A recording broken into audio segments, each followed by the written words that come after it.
Peace and grand rising to the sovereign, original, indigenous, natural divine heirs. Today is the 15th day of February. It is 2026 on the ancient moon calendar, 2026 on the ancient sun calendar. It is 5786 on the ancient Hebrew Israel calendar.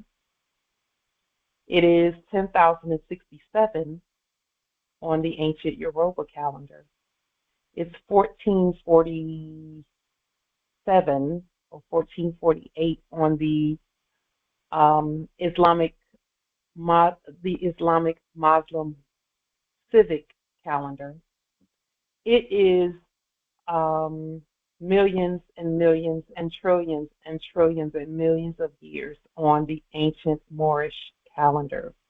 All rise and stand and remain standing into perpetuity and in alignment and according to the ancient Noahide laws as stated by this Holy Congress. This is a sovereign living ancient Article 3, Moorish American Al-Moroccan Universal Court action. We are the divine sovereign living justices and Aqquisitionne Pauline Ritchie. My free chosen sovereign appellation is Light Tajiri Bay. All are in capitis diminutionolo in red ink. In propria persona sui juris, in proprio solo, and in proprio heredes. We are capit et corpus juris legalis, which is our statement that we are the lawful and legal, natural, living head and body for our empire. All Moors are the original, indigenous, sovereign, ancient, Al-Moroccan, Moorish American ascendants of the great pharaohs of Kemet, and of the ancient Moabites, Canaanites, Shemites, Israelites, Cushites, Hittites, and the Tartarian Moors as well. Our full faith and trust, our allegiance, our honor, our credit, and our energy are hereby vested in ourselves, for we are the people who are the original indigenous, natural divine, sovereign, ancient, Al-Moroccan, Moorish American, ancient Moroccan Empire. We are the de jure Moorish National Republic federal government. We are ancient Washington District for Columbia. We're the Universal Moorish American Consulate, and we are the earth-wide Article 3 Moorish American Consular Court. We are the law by our sovereign status, which is the original indigenous, natural divine, sovereign, ancient Article 3 living United States District for Columbia Court. And we are the sovereign fiduciaries, original creditors, executors, divine ministers, possessors, grantors, grantors, and title trustors for all causes for action. And our system is the trustee. We are peace. We are one nation, one state, one empire, and one God. We hereby recognize ourselves and accept our sovereign divine ascension. We do possess in our custody all land, all natural resources, and all commerce. We, the true living God nation, are peace, peace, peace. We are the mother nation, and we are all eternal, ancient, original sovereign rights at this time, and at all points in time, nunc pro tunc, Islam.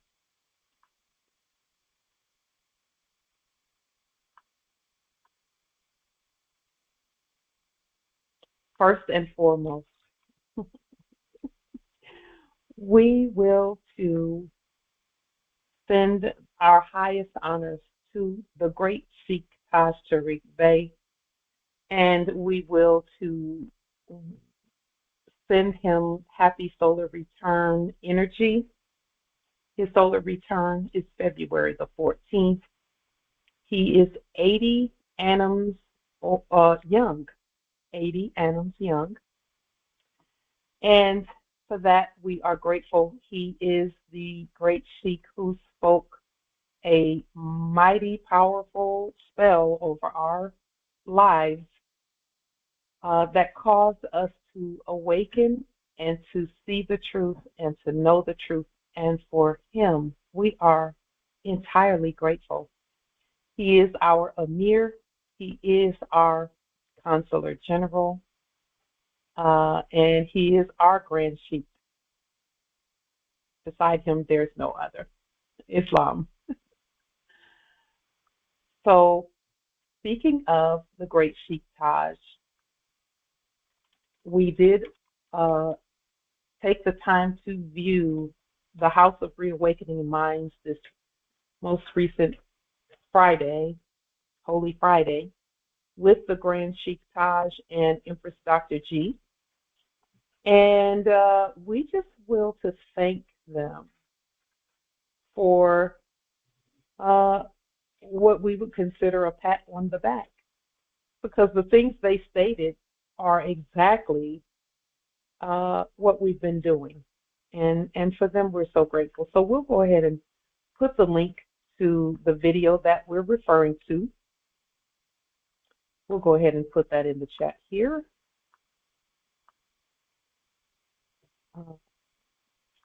So that those who may not have had an opportunity to see it can go ahead and view it. So we did just go ahead and put that link in the chat.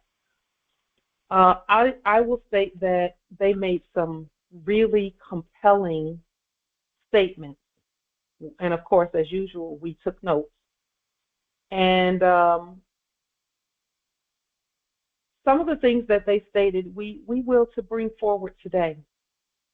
Some of the statements that were made at House of Reawakening Minds this previous Friday, we're just so grateful. Number one, Empress Dr. G stated that energy, and the Grand Sheikh Taj stated that energy follows attention. When your attention is unmanaged, and they were speaking about things that you hear on social media, they were talking about influencers, quote unquote, on YouTube and other places. And what they stated about those influencers, as it were, is that they are seeking attention, they're grabbing attention, and when attention is unmanaged, it becomes recruitment. In other words, what the great Sheikh and Dr. G were stating is that attention is easily reeled into others' narratives. So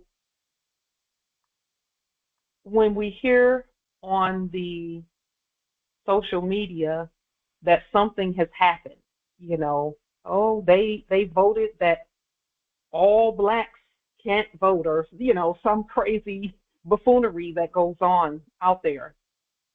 If we look at that and we give it our energy and our attention, then we start trying to do things about that when it's not even real. Not real. Nobody can make you vote somewhere or be black and Negro colored. Those are choices. Those are choices.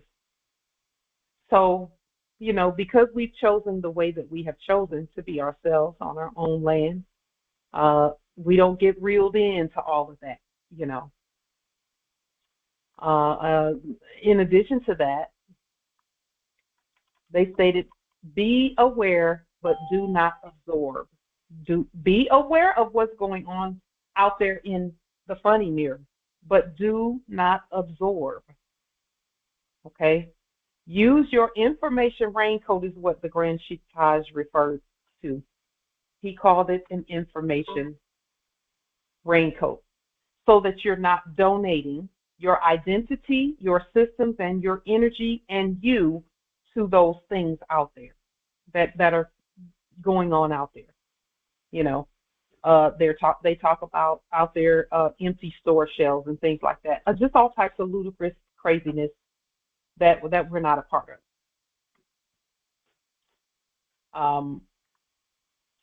Another statement that was made that we wrote down. They made many amazing statements, and we would, we suggest that everyone go back and watch it. We are not here to be background energy in someone else's script. That's remarkable, because it's almost like they were saying, create your own, like what we've been doing. We are sovereigns for our own writings and our own lives. Yes, indeed. Number 4, they stated, and these again are just some things that stood out with us. Headlines alone do not create change. So when you go out onto social media, onto YouTube and all these other places, we notice that we hear people repeating and babbling and parroting headlines. They'll say, oh, guess what? Donald Trump said this and did this, and now it's this. Because of what he said, now there's, this is going on.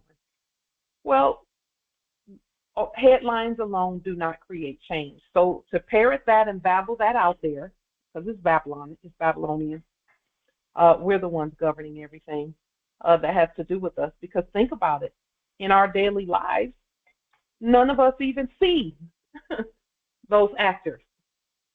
When you're out and about at the territories, you don't see them out there doing anything. It's the people doing things.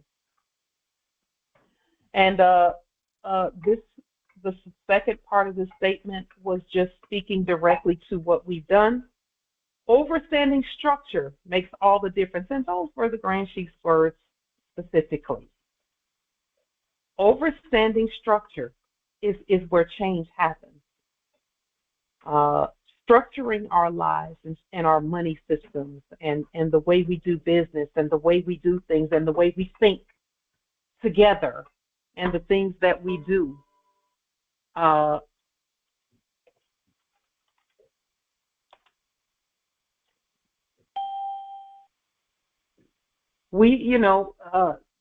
that is how change happens, is we put the structures together and we make the change. That is what we have done. So, very rarely do we even pay attention to quote unquote headlines. Those are not even headlines because they're not the head. Those are tail lines. They're not headlines, they're tail lines. So structure it makes all the difference. Another something that was stated is that the Great Chief stated that one of the most dangerous and disconcerting misconceptions that exist among those influenced by modern society is the belief that exposure equals power. Okay.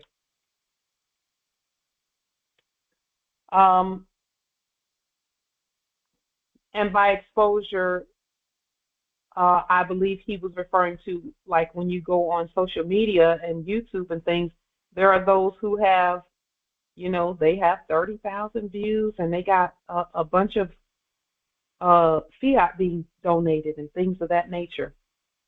And they feel that gives them power. And he stated that it does not, which is correct. It is actually weakening when persons go out onto YouTube, particularly hoping to uplift and enlighten, and they start collecting a bunch of fiat debt notes from the people based on information that they're parroting. So we just appreciate the Great Sheik for making these types of statements, because it is important that we know that the greatest changes that happen are not usually broadcasted out there because the quote-unquote media does not agree with those great changes. Okay? And then what he also stated, the Grand Sheik stated, he said exposure creates visibility, but visibility without structural compensation produces agitation and not transformation. I mean, it was almost like he was reading our mail. He was reading our mail when he made these statements. When he talks about structure, that is what we've taken the time to do all these 9 years, is to put a structure in place so that we as a nation can move and do and be. Um, and so essentially what he was saying in essence was don't even worry about exposure and visibility, just put the structure in place. And that's what we've been doing. Uh, at his urging, he's the one who continued to tell us, just keep doing what you're doing. Keep putting things in place, putting the structure in place. Okay. And that's what we've done. We didn't worry about whether we had, uh, a million views on a video or anything. We didn't worry about any of that because that doesn't mean anything. We already know that the video, the likes and things under videos is manipulated. When we did our very first video, the numbers were going up so quickly. It went up to 50 something thousand views really quickly, and then we saw it. They put a stop on it, and that's okay with us. We're all right with that because we know it's not about that. It's about the structure and the systems that we've put in place. So what did we do? We announced that we were going to put systems in place, and then we did it. We kept our word. And the announcement of the systems being put in place, those videos are at Tajiri Bay channel on YouTube. We continuously announced ahead of time what we were going to do, which is due process Islam. And then many things, and this is one of the final statements that we will to bring forth today. Many things have happened over time among governments, institutions, and individuals, yet structural continuity remained because the public reacted emotionally instead of structurally. So, all of that marching in the streets and things like that, that's an emotional response. We get that. It's emotional response. We don't do it because we were too busy putting the structure in place that would be the remedy for the issue. The public responded emotionally and were moved by commentary. So they let words cause them to get out in the streets and break windows and riot and do all those things. And they did that before studying the framework of the things being presented. And this is what Grand Chief was talking about. Framework is where actual leverage exists. Those were his words exactly. So putting in the framework and the structure to provide remedy for ourselves is what this Congress has done over the last 9 years. And for that, we're grateful. And this is what the great Sheikh stated as well. He said, if you do not, he said, understand, we say overstand, the structure of governance, the structure of finance and how it functions, what it is and what it is not, what law is and what law is not, what authority is and where it is derived from, and what it stands on. If you don't understand that, then all of the exposure that you get becomes theater. And I'm so grateful that he made that statement because it assisted us in clarifying the difference between what we're doing and what others are doing. Where does the government stop or end and the theater begin, or whatever, however that goes for those who are doing theater. We know that we're not actors, we are actioners. We're chief justices. We're not in theater. This is not Hollywood. This is real life. And so we did not, from the very beginning, we stated that we were not actors. Even, and again, those that are out there doing things in all capital letters and black ink, and all capital, doing things by script. If you look at the Hollywood sign, it's in all capital letters too. That's where it was coming from.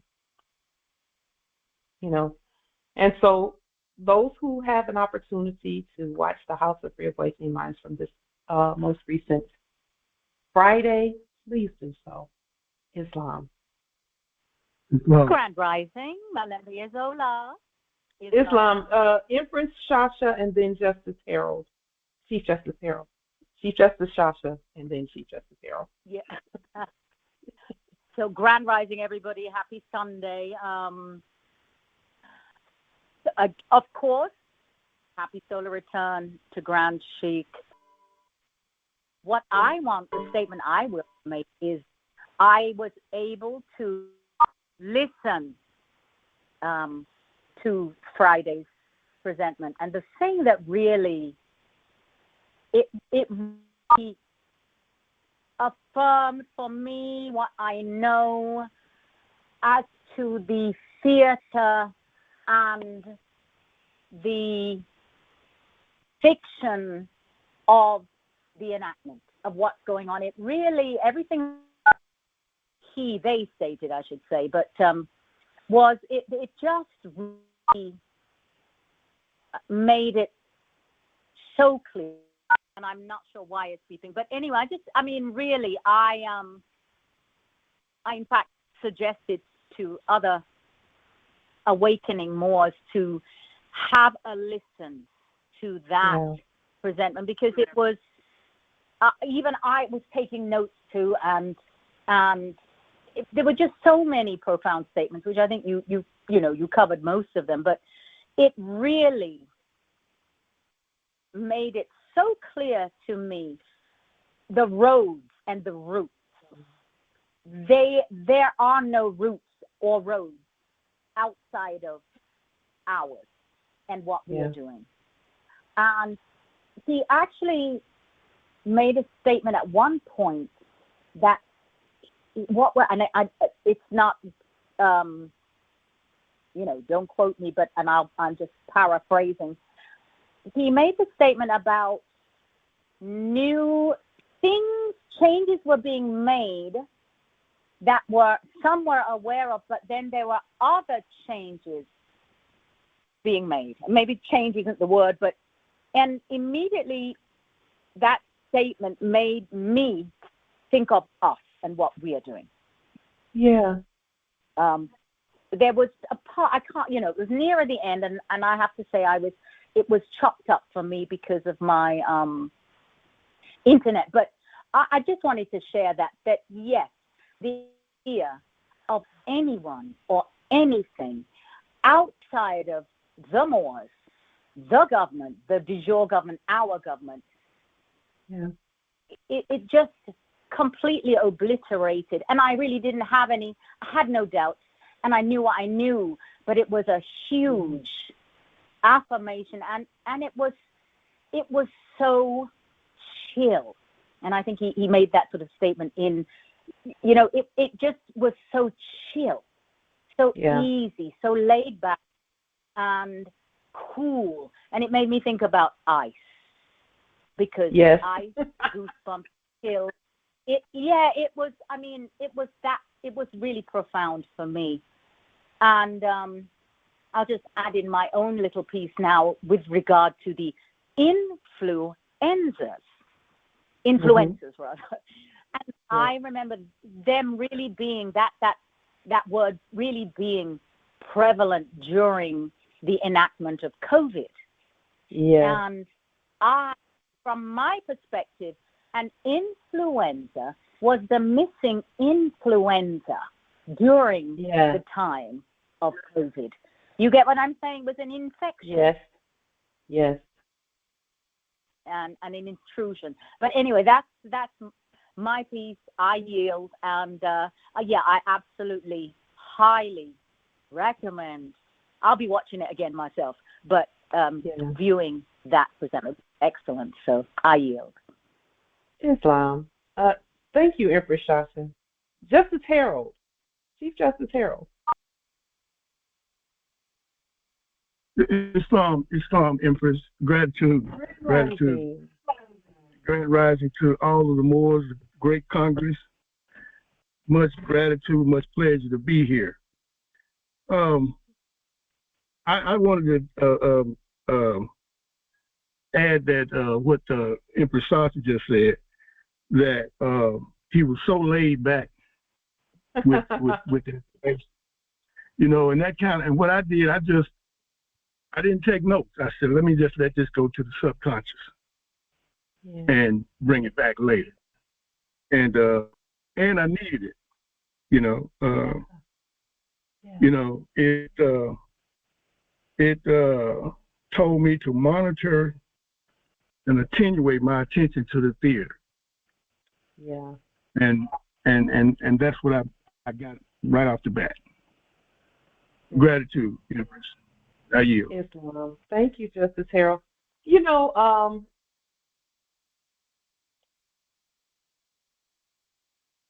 since the first time I watched that particular presentment as it was happening with the Grand Chief and Empress Dr. G, from that time to now, I have felt both in the spirit realm and in the physical, a physical separation between us and the theater. It's almost like someone pulled all of us out of the play and said, don't be in the play, just watch it.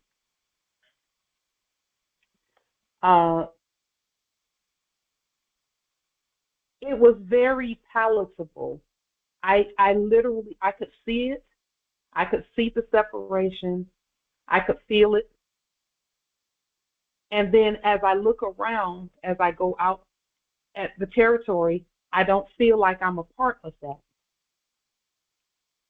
in a very profound way. We knew we were not a part of it, even when we were doing POW demonstrations.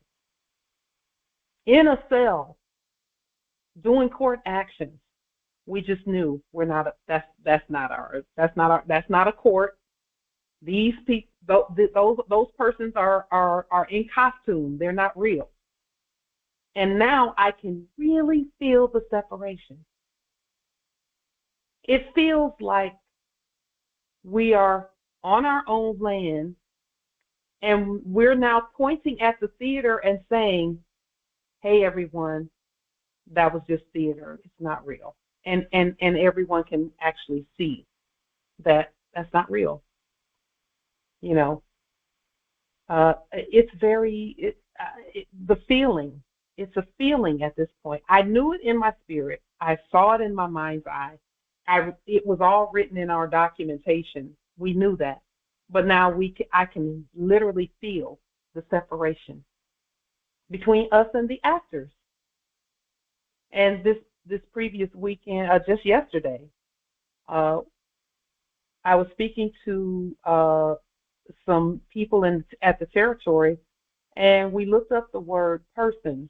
And the word person says a face mask used by, actors is what a person is defined as in the dictionary.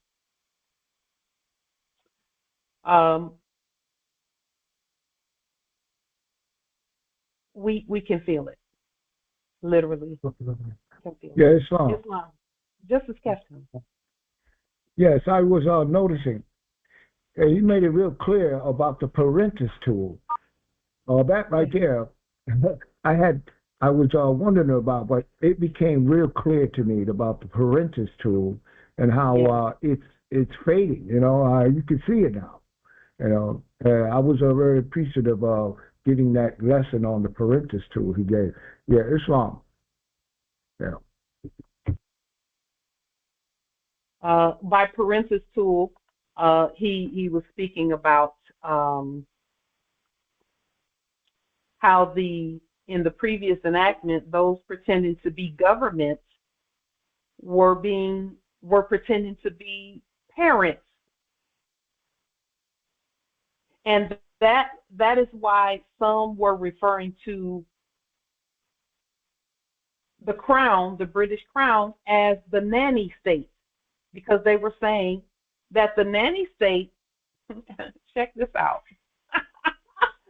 that the nanny state was watching over the heirs and teaching the heirs, that's us, they always knew we were the heirs, teaching us how to govern, So what they did was they sent a whole bunch of actors over here, acting as attorneys, as police, acting as sheriffs, acting as law enforcement, acting as government, and all of that. They were all, that's why most of the acting as Congress, every one of them almost had what they called a law degree.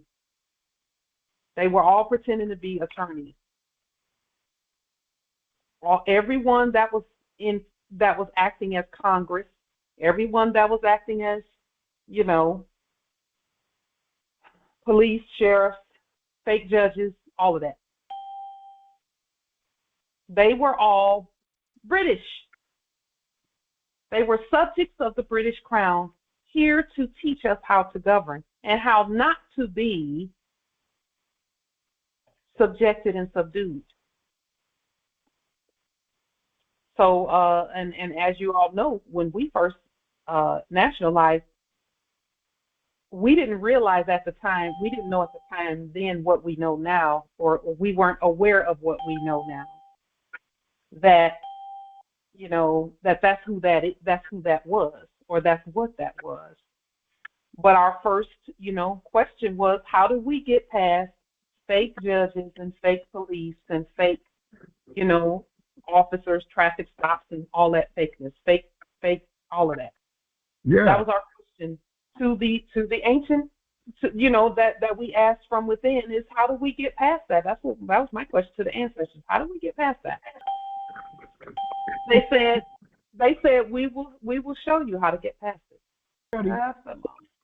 They study English grammar. They really don't study law. That's it. It's grammar. They use the English grammar. English grammar. They're not really They really don't know the laws of the land. They're really not lawyers either. They're not competent to dispense with the law. So they were using words, and that's why when you went into a fake court, the first thing they did was mute you. They said, "Be quiet. Let the quote unquote attorney speak." Another reason why they don't have no courts of records. They don't like courts of records either. Well, and that's what we do, is records.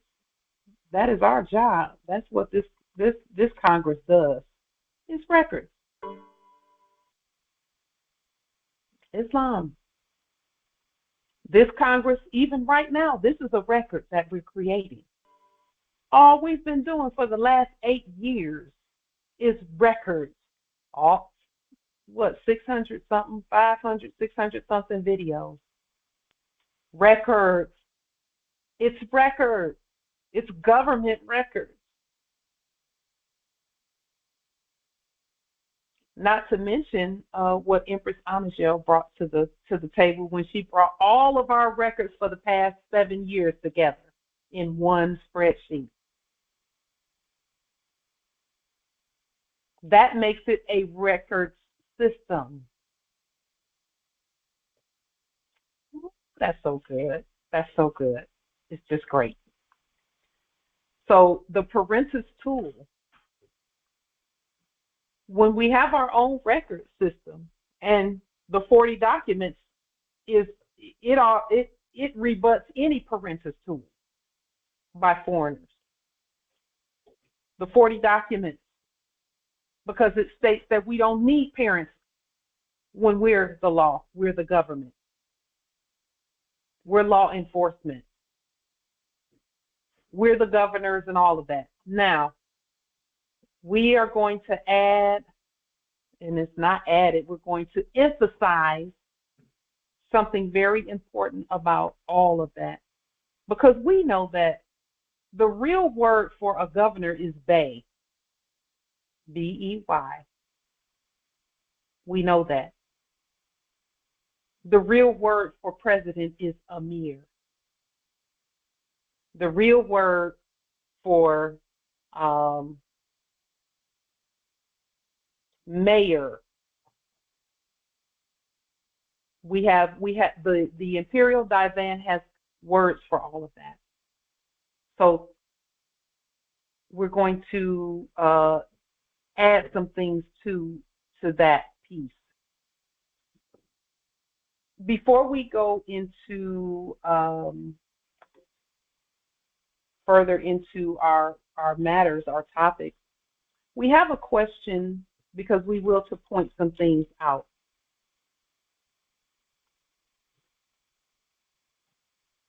Moving to another one of our topics. Does anyone know what the Act of 1871 and Doge have in common? For those who are not aware, the Act of 1871 was an enactment whereby the U.S.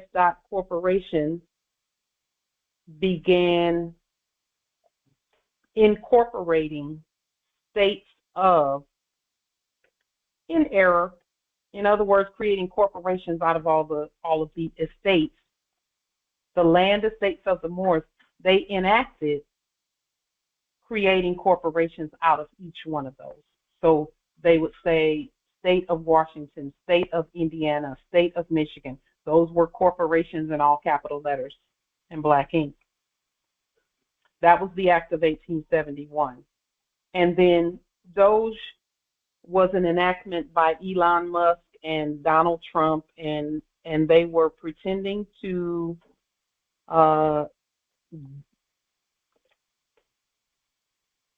cut parts of the corporations out. Many of the departments they cut all of that stuff out. Does anyone know what those two have in common? Islam, Empress. Well, so the Act of 1871 was when they, as you stated, the corporation and the democracy platform and overthrowing the republic. So those being, end up closing all of these enacted superfluous agencies was an enactment of rolling back the cover of democracy and putting the republic, even though they can't do any of those things, but that's what they're doing, was taking back what was put in the enactment. Yes, Islam. Yes. So what Doge was doing was supposedly going in and just dismantling and abolishing departments within that corporate structure. They were doing away with the budgets, slashing budgets, and saying there's no more money for the Department of Energy. There's no more money for the Department of whatever, other departments. There's no more money for the Department of, then they would pick some random department, and just do away with it. So there's nothing new under the sun in those enactments either. Did you all know that in 1871, the Act of 1871 was repealed by the Dog Act of 1871?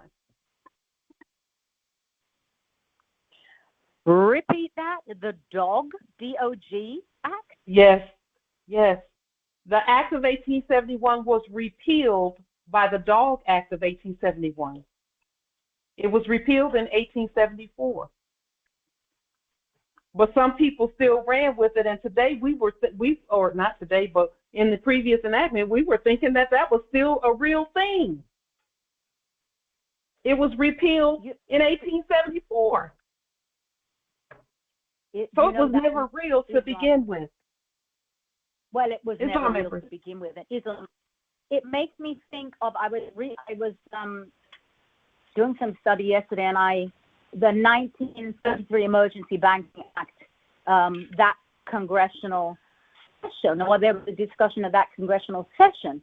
But what jumped out at me was how it was written that the Congress adjourned without a day, sine die.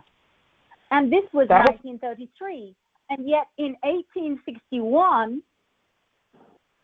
when Congress was adjourned sine die, it just, that was a case for me, again, as you just stated, there is nothing new under the sun. And it's also because they were fraudulent in the beginning, so thus they never actually existed, which is why the record has to keep repeating, or the fake record, because it was never real to begin with. It's a stuck record. So even as a new costume is put on, a new title, a new name, the same thing has to repeat because it wasn't real, so it cannot move forward. There really is no movement, no motion that's real. Yeah. So then I wonder who it was that kept the fraud and the fakery of the Act of 1871 going. Who did that? Well, it had to be us in a roundabout sort of way. Yeah, you're kind of right. Because it wouldn't continue if we didn't have something to do with it. That's it. Couldn't happen. And so if I may, yes, Amber. I just, what and this is something that I've been meditating on and thinking about, and the whole coming from the Congress the previous Sunday, there is nothing that is wrong, right, or indifferent that can happen or did happen or will happen without our say-so, without our input. And that piece really, looking at what was the enactment, the theatre, and all of those other things, but looking at what we are doing and what we must do in order to bring it fully to fruition. It cannot happen without us. Yeah. Even if it's one, but we must be there because we are all. I yield. Islam. On the screen, it says the District of Columbia Corporate Act of 1871, which supposedly consolidated Washington and Georgetown into one territorial government, was not fully repealed, but rather its territorial government was revoked by Congress in 1874. In other words, none of that stuff was real. None of it. And then down at the bottom it says several other acts from 1871, such as the Dogs Act of 1871, have seen partial or full repeals of the Act of 1871. It says, but the 1871 D.C. Act is often the focus of this inquiry, though it was largely revised. In other words, it just wasn't real. Okay, it wasn't real.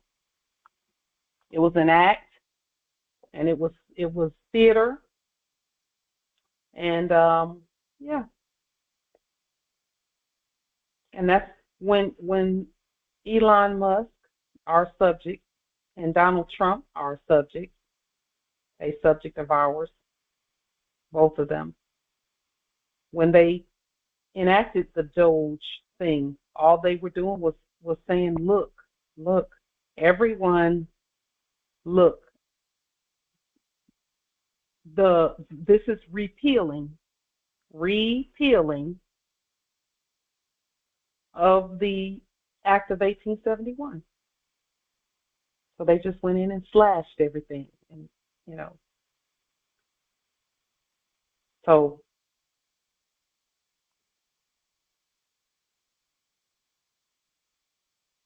this Congress has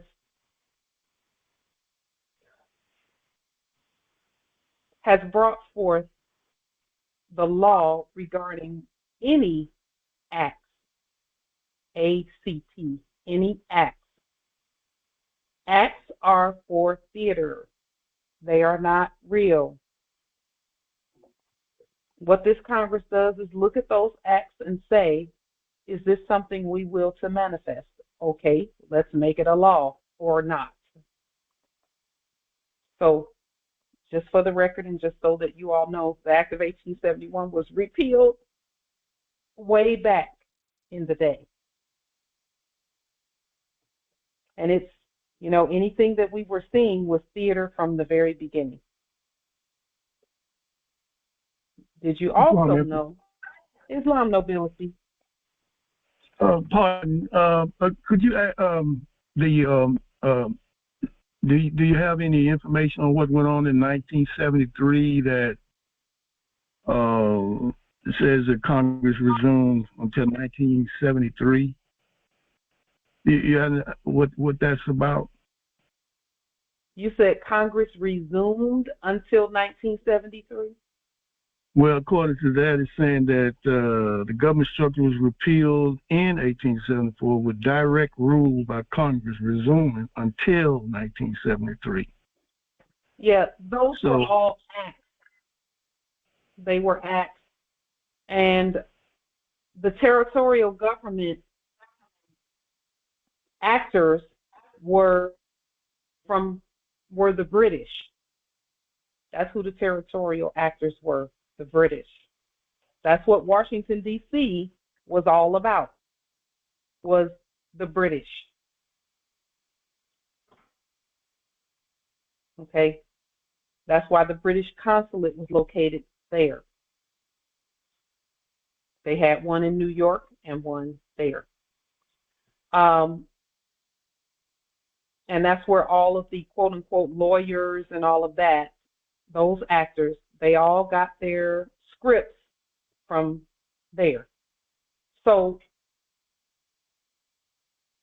all of that was acts, because think about it, Justice Harold, the only real Congress is us. There's no Congress. There's no Congress but the Moors. On the land, no law but the Moors. Islam. No law but the Moors. No government but the Moors. So, you know, again, they just started writing scripts again in 1973. That's the best I can do with that one. You know, we have always governed. We always will govern. Now, speaking of Congress, this Congress has been looking at the way that the actors were doing things and pretending to be the people, pretending to be America and all of that. We have taken 8 years to look at, and really 7 years, to look at what the actors were doing so that we could see how structure is created or made. Then we created our own structure. We know also that we are Islamic Muslims, not by religion, unless you know that the word religion means law. So we are elevating our Congress today. And again, we've known this. I'm just stating the obvious. This Congress always was and always will be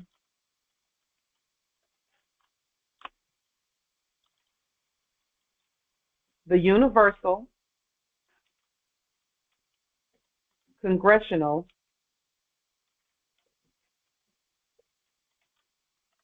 caliphate. As you know, the word caliphate is an Islamic word. The most recent Congress, we spoke about ways that we can travel. Whichever way we choose to travel, we will always be the universal congressional caliphate.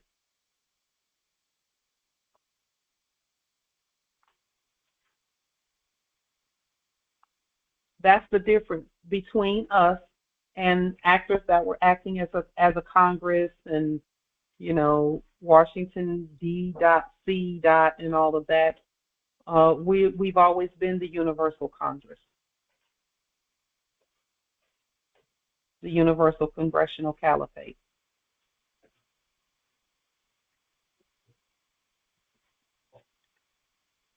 We travel as the imperial congressional caliphate. Imperial and universal are the same. They mean the same thing. Imperial just adds our nobility to the word universal. So we are continuing the connection to our Islamic Muslim roots. We're rooted in the Islamic Muslim law. There's a huge difference between us and the enactments of corporations and things of that nature.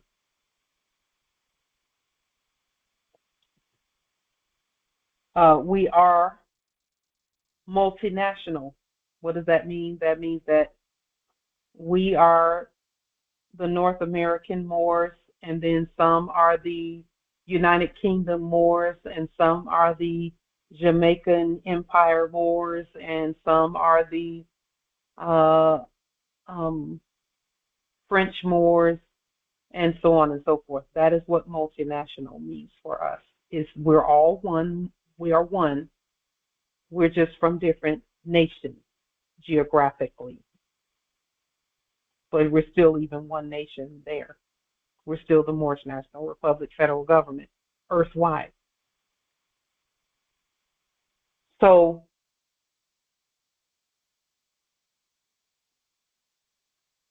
above all that we have done, above all of the processes that we've done, above all of the study that we've done, we are still Islamic Muslims. So we were never trying to be like them, like the U.S. We were never trying to be like U.S. But remember, Moors, and this is something that I learned when I was asleep in the previous enactment in corporate, quote unquote, corporate America. What I learned was that any position that I went into, I would always quickly learn what my job duties were if I didn't already know them. And then I would start looking at whoever it was that was my manager or my boss. I would start looking at what they did with what I did. So if I handed in a budget report, I wanted to know what were they doing with that. Well, they were combining it with all the other departments so that the whole hospital could have a budget. So I would always be looking upward to see what's next. What we've been doing this 7 years is looking at our subjects, looking at their enactments, learning and remembering how to govern. And now that we have put the structure that our great Sheikh talked about in place, now we can say, okay, now this is the Islamic Caliphate. Okay, this is the universal congressional caliphate. We are the caliphate without doubt or contradiction. So, never were we attempting to be the subjects because we know they're subjects. We just looked, we figured, we realized and learned everything about the system, about the financial system, about the legal system, about all of that. We learned about all of that, and then we said, okay, let's put our own in place and call it what it really should be, and put that with our nationality. Put the systems with our nationality. And here we stand. And for that, we are so grateful. So we will, on some of the documentation that we're going to be presenting to the Congress for congressional approval, you will see the Universal Imperial Caliphate on there, stated on there. And we're going to let the Spirit lead us on how that works. And on all of our documentation, I will state that if we do a new travel card, for example, we can use all of the information that we have done thus far. We know the systems. Yes, we're the United States for America. That's our system. We can have that on our travel documents, but it is under the authority of the Universal Caliphate, which is a Moorish National Republic federal government and Moroccan Empire arm. It's an arm of the Moroccan Empire. So the Moroccan Empire is the territories, it's the land and the water. It's everything. And then there are executive, legislative, and judicial arms of what we're doing. So that's something that the ancestors willed that we integrate into what we're doing. And it's not an integration because we've always been the Islamic, imperial people. When Islam Chief Justice Anthony. Pardon me, Empress. Are you saying that we will be creating our own travel card in time to come? Yes. Okay. That's true. As I was about to ask you if there's a particular one or a template that we would have been using and restated to use it, because I have looked up a few of them, but they don't seem to be so appropriate. I have also shared information with Empress Sasha, which wasn't agreed upon either, and I'm in agreement with her also that the card is not appropriate. And I was, about to ask on this Congress what, our intentions are towards it, but you have just answered the question that we will be creating our own coming up. Yeah. I appreciate it. Sure, of course, Chief Justice Anthony. And Chief Justice Anthony, I appreciate that you and Empress Sasha come together on, and the Moors at Jamaica come together and think together about presentments such as that. I'm so appreciative that you have the initiative and the wherewithal and the thought process to do that. Yes, Empress. And talk about it. That's so important. Yes. Yeah. Indeed. I'm really looking forward to it because before you know, August is just around the corner. Yeah. I'm trying to make it to our gathering. Well, Justice Anthony, you all can go ahead and create a travel card, but most importantly, your nationality ID card is the most important one.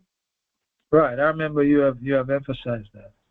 Yeah, even if you don't have a travel card, that is a travel card. It is an all access pass. Okay. All right.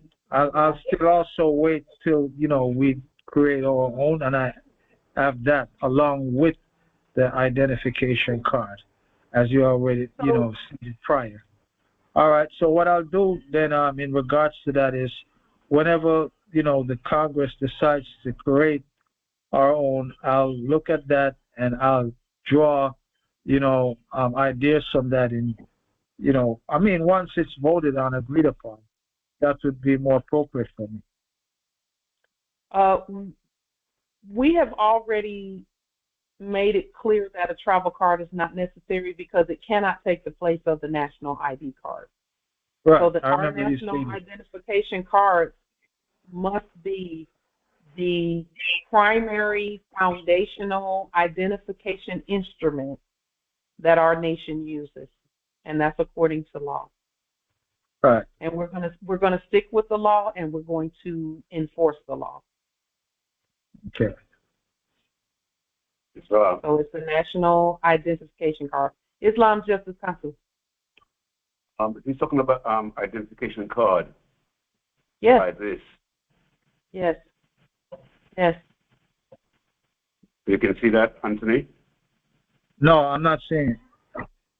Okay. I can see it, I've made it the main screen for those of us. One moment, Justice. Hold it up there. Let's see, Justice Kansu. Oh, I have that. Yeah, that's the card that we enforce. That is the one that we enforce. Right. I have that card. I have that. I also have the state security card, and I also have the traveler's driver's license. I also have the Postmaster General ID card also. You're set. Okay. I appreciate it, Noble Counsel. Yes, gratitude. Nothing further is required except travel orders. There has to be an affidavit for travel of where you're going, where you're coming from and going to. And we showed an itinerary, a travel itinerary. Thank you, Justice Anthony, for that, because it's important, Chief Justice, that we will to stay on the same page with everything. We put everything out there. Let's go back and look at it, and if there are any upgrades that we will to make on what we've done, then we can do that. But what we put out there, that's where we're starting from. Okay. Yeah. Yeah. Okay, Empress. Gratitude. Yes, I know that the ancestors will continue to lead us the same way they have been. So all is well. I just see the separation between us and the theater. I see that separation. And that means that at the places where we would even present travel documents and things like that, it's going to be according to what we've stated, because the theater, that's not even really a thing anymore, because we have our system already in place. All we have to do is continue to enforce what we've done. Peacefully enforce it. Islam.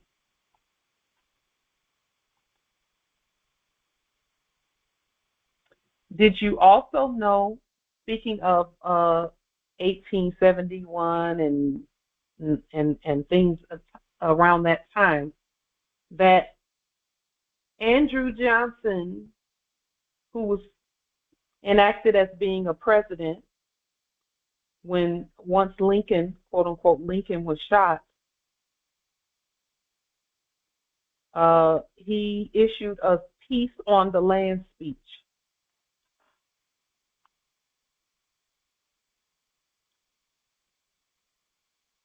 And as you all know, we are at peace.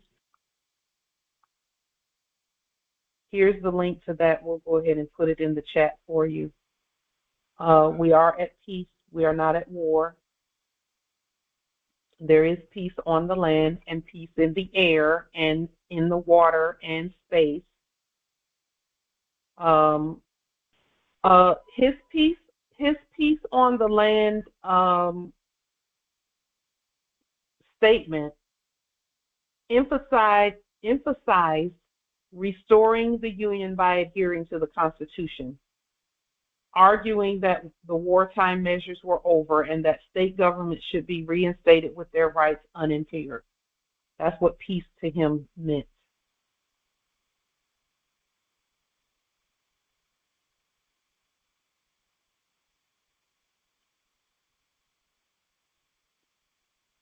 Then he started talking about colored people, and that didn't have anything to do with us because we're not colored. Urging the colored people to be law-abiding while asserting their rights, while also focusing on the restoration of the union. And we're not really in union with colored people, persons rather.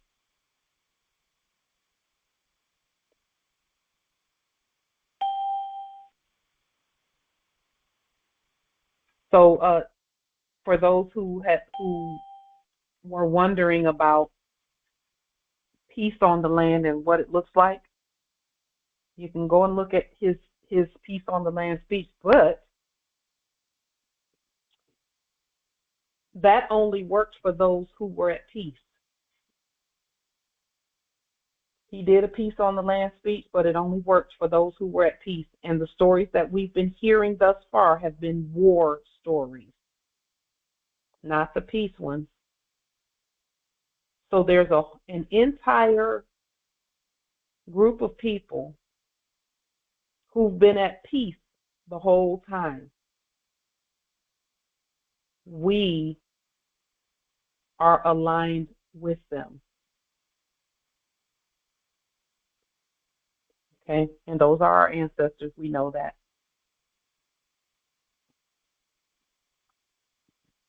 A lot of the war, and I won't say a lot of it, all war was started at the introduction of persons pretending to be people. That's what starts all wars. Persons pretending to be people. Does anyone know if persons are mentioned in the Constitution, and if so, how?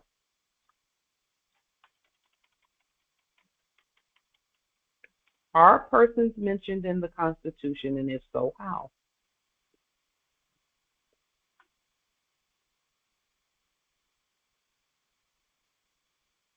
Constitutional scholars. Well, Islam. Islam. I'm not sure about person, but the word citizen, from what I see, is it appears 13 times before the 14th time in the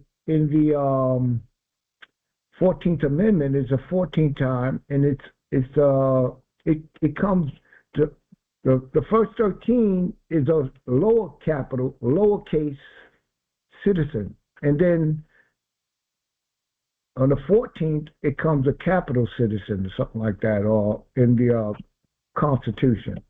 That's what I think I noticed about yeah, that's why we had to restate that. We had to restate it because that didn't even make any sense. Yeah, Islam. Chief Justice Mosley Bay. Islam nobility. Not a constitutional scholar, but I do believe the 14th Amendment says all persons are subject to the United States corporation jurisdiction. In the U.S.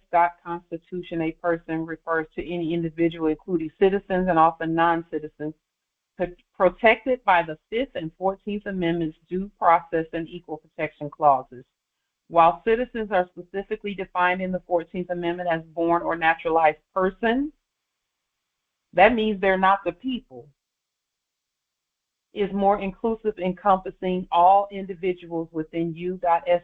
jurisdiction. Notice they're not saying anything about the people, even though the Constitution starts out with "we the people" in order to form a more perfect union. So where in the world are the persons coming from?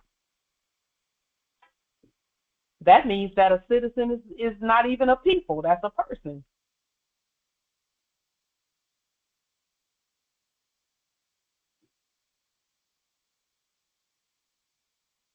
Why is that important? Islam nobility. Citizen is also recognized as a slave. Yes. When you say recognized as a slave, that word recognized is important to define and to know as well. Or I should say identified. Yeah. Yes. Mhm. Slide. Yeah, so that's the 14th Amendment. The word person is it first recognized in the 14th Amendment? It's not before that, is it? It's in the 5th as well. Oh, okay. I wasn't sure of that. It's on. Yeah, it's in the 5th Amendment as well. I was looking at the Washington Constitution because we've placed that on the public record as well. In the Washington State Constitution, and this is some work that you all can do at your own states as well. Really quickly, and again, we're at peace now. We are at peace at this point, and we've really always been at peace. So, criminal law is not an active part of a peaceful nation.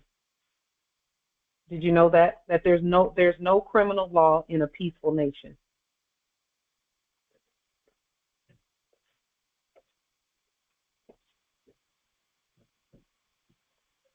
There is only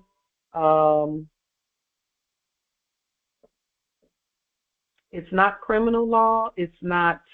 There are like 3 types of laws. Criminal, and I can't say there are 3 types of laws because criminal law was never a part of what we did. Criminal law is was the restatement of the Great Law of Peace. And I won't say restatement, it was the revision of the Great Law of Peace. So when a nation is at peace, there is no criminal law, there's only the Great Law of Peace.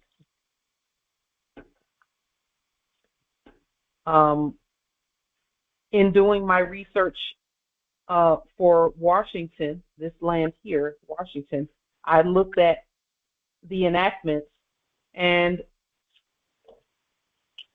it says here, in criminal prosecutions, even the accused, quote unquote, has rights, but those rights don't lead to anything in reality. It says the accused shall have the right to appear and defend in person. And this is why we don't go to any fake courts. Number one, we're not criminals. Oh, that's where the word corporate dialecti comes from, when they turn everybody into criminals, like. Yes, absolutely, yes. In criminal prosecutions, they call it a criminal prosecution because everyone is a criminal in a criminal prosecution. If you go anywhere calling itself a court on some criminal charges, they're already saying you're a criminal to begin with. And you're being prosecuted by criminals. That part. Islam. Yes. Islam. So is it not, this is why the person was created. Yes. Because the person is the only thing in the enactment, in inverted commas, because they really can't do anything, that they can charge. Yes, as a criminal. Yes. As a criminal, because, the whole criminal thing was the fraud to begin with. And on top of that, a person is different from a citizen and a subject. Actually, even though, there's, because if you look in Article 4, they actually use the word citizen and they use the word person.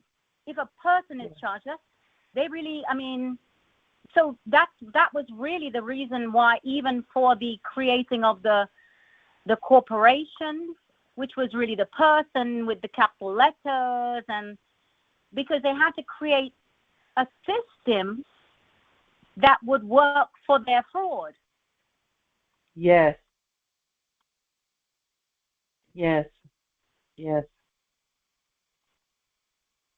Because there really is no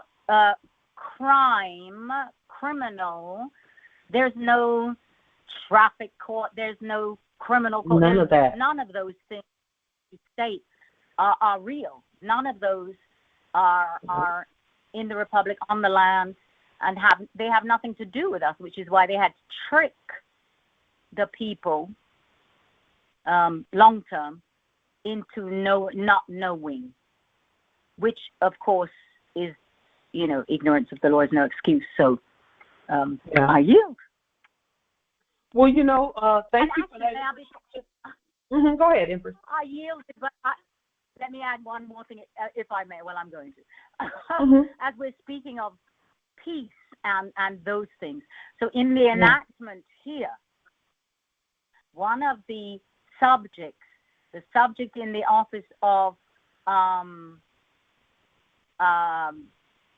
Ministry of Homeland Security had been missing. And all of a sudden, in the enactment, in the play, the subject was brought back into view, the exposure on social media. But the title attached to that person, that subject, was now the Homeland Security and Peace. Yeah. The subject in the office of Minister of Homeland Security and Peace. So I just thought that when I saw it myself, again, it's because of what we're doing, but I just thought I'd add that to what's happening here. So I yield. Yes. Justice Harold has a question in the chat. He said, how could all be commercial crimes, fraud, trafficking, etc.?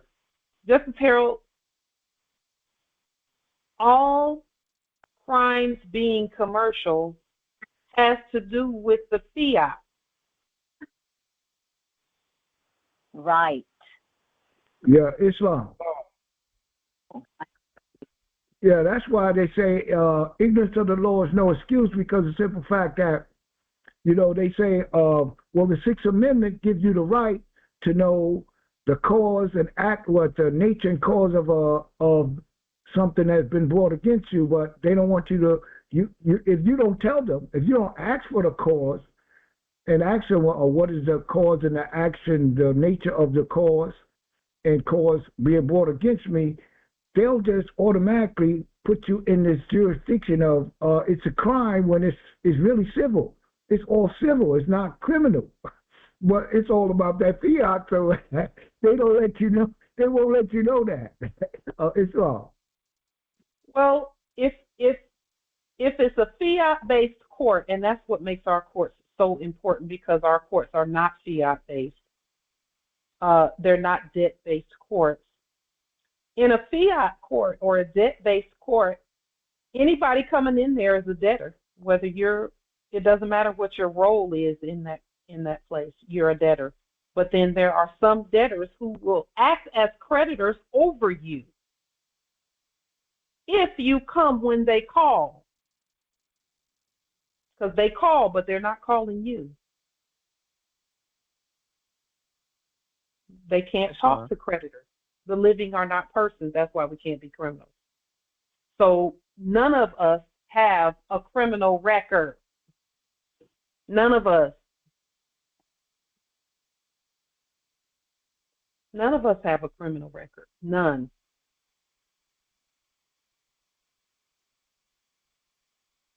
Because who in the world has the authority to even point at us and say you committed a crime? You have to have authority for that, and we haven't delegated any authority to anyone to point us out and give us a name. It's love.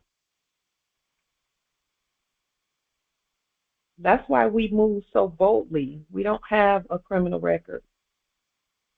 There was a time when I first started doing these congresses back in 2018, and because of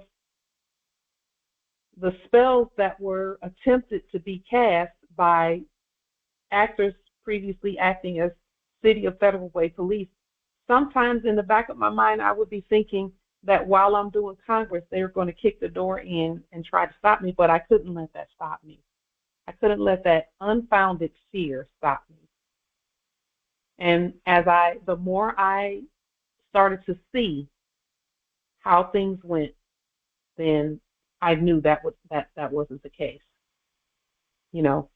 But it has everything to do with identity and whose court you're at. If you're at a criminal court, then that's a crime. If you're at a criminal court, that's a crime, because our courts are not criminal courts.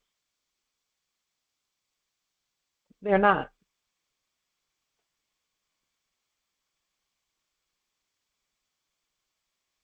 And I know some Moors still are thinking, oh, we're gonna get those corpses and we're gonna put them in jail and we're gonna do this and that. We already did all of that back in 2018, 19, and none of them, not one corpse showed up for court because they know they can't be in the same jurisdiction as us. They can't. Our job was to pronounce the law. That was our job. So all crimes being commercial has to do with the basis of the commerce. And that's the beauty of more sovereign delarium and gold and silver. As long as we're doing business that way, we can never commit a crime. It just doesn't happen. We don't owe any taxes and all of that. It just doesn't happen. It doesn't happen. Islam, Empress. When the nobles said that piracy, counterfeit, and treason, those were three things that just rung a bell, saying those were the things that were supposed to keep those subjects that came here to pay off their debts in line. And then also, when they started enacting some things, that was supposed to keep them in check only for those who were their persons as well. Those were those equal to them in that corporate jurisdiction. They were supposed to stay within those bounds of no treason, no counterfeit, and no piracy with a sovereign. So that was the distinction. And then as consent played a part of it in the enactment, then things just started getting out of control. So that's what was ringing in my ears when I heard him say those three things. So it's like, and then they started enacting policies and statutes and codes that was doing more of the removal of rights than adding unto. Because if you know the foundation of law is supposed to give you more rather than take away. It's supposed to allow you and show you more of your freedoms and your rights, rather, for the sovereign, than remove those things as a subject. Islam. Yeah, and subjects' rights are not removed. Subjects have privileges, and they also have the right to be a subject. That's a right. That's a right for anyone who's on our land. They have the right to be a subject.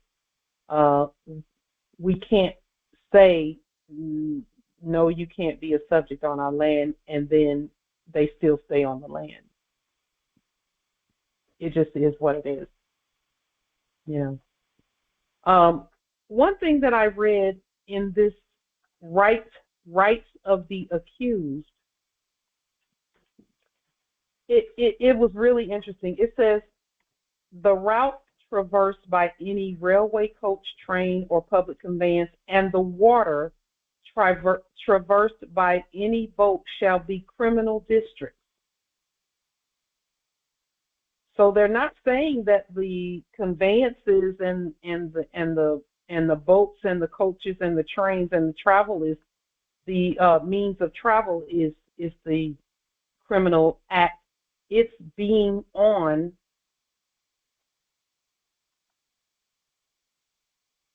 the route and the water traversed by any boat. And we don't traverse, we travel. So that's another thing. Islam. Islam, Empress. Would that, what you just read, would that explain the whole admiralty law, the law of the water being in the enactment being brought onto the land? I mean, that was the sort of mix up there where they were trying in their enactment to bring that onto the land. Yes. And trick the people. Yes. People had to be persons. You couldn't be in propria persona sui juris. But that makes sense to me. That's why they're saying that the accused shall have the right to appear and defend in person. Well, which person? Dead person, living person, which person? And they say, and there's the semantic deceit, right? When you had stated that earlier, and that's exactly it, because if you in person, there's a distinction, natural person and person. They don't say natural person. They just say in person, which is that right there is the trick, or one of the tricks. Yeah.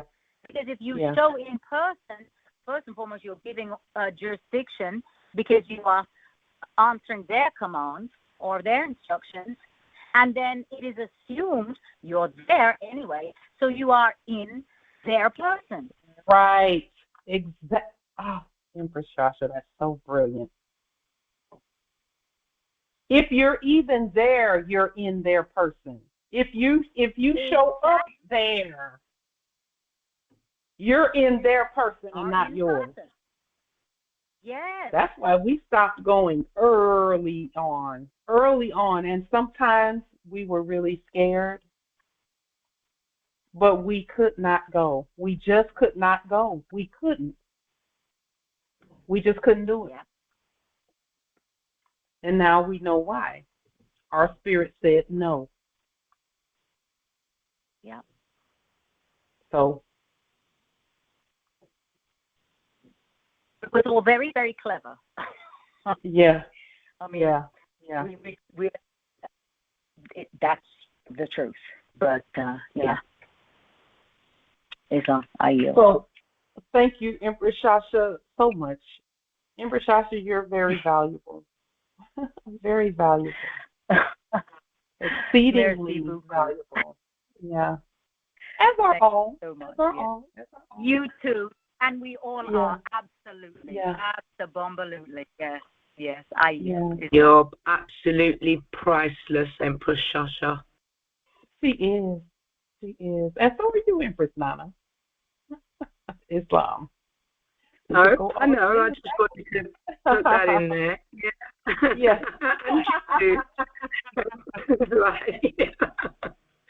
I just wanted to say something. In response to what you're saying about the courts, it makes total sense because back in the day, as I've said, they used to regularly kidnap me. I mean, I would think that they had the right to, and put me in prison for driving without a license. And they never allowed me. I would want to speak for myself, and they wouldn't allow me to speak for myself. They would say, "Oh no, you won't understand the language. You have to get a solicitor." And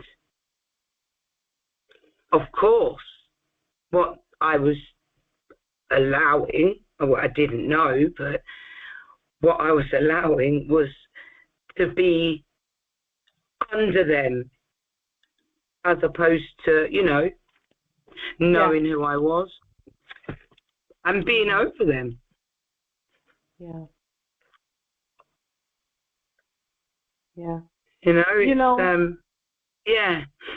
And you were at United Kingdom at that time? Yeah, always. That's why this is so important. Locked you up and put you to work in some flipping workshop, sewing or making books, yeah, earning 17 pence an hour. Oh, wow. Oh. Wow. And for those who don't know, a pence is a penny. A pence is equal to a penny. A penny. 17 pennies an hour. And then they would make these hard, fat books, yeah? And then these books would be sold. One book, maybe you might even pay £100 for it. So they were making a killing. Nobody knows. Yeah. Now, Empress Nana, this is the irony of that process. Over here, they had them making license plates for the cars. Okay. And that's why they were pulling people over and taking conveyances and throwing people in jail, because the plate itself was a crime. Right. Right. The criminals. They're the criminals. Yes. Yes. Absolutely, yes. That's the I yield anyway. Thank you. You're welcome, and it's great to hear your voice, Empress Nana. We don't always hear from you. Oh, it's great when we do. Yeah. Thank you. I appreciate. Love your Empress Nana. Love you. I love you right back, Empress Shasha.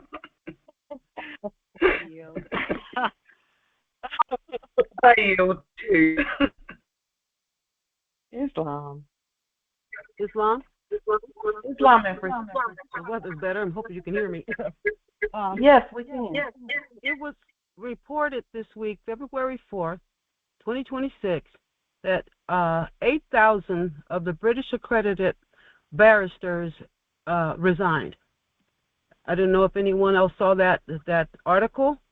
So I feel as if I can see our work, is making an impact on what's happening within that corporation.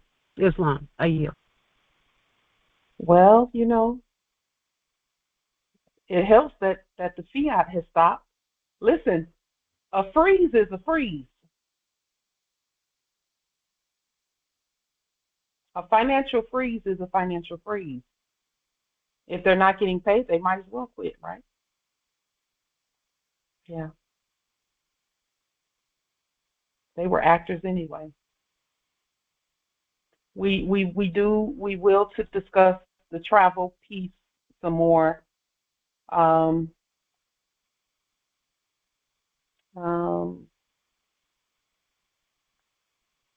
Can you all see the itinerary? It's an American Airlines travel and boarding pass affidavit.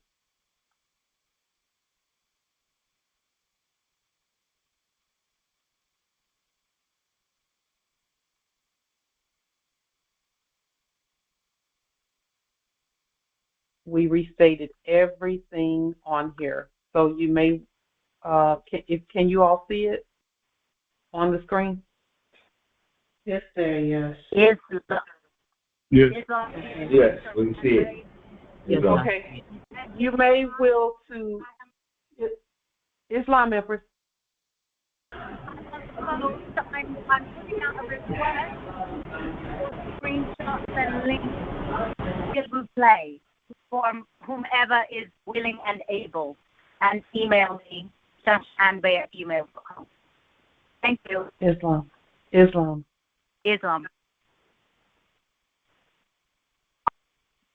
Go ahead and screenshot.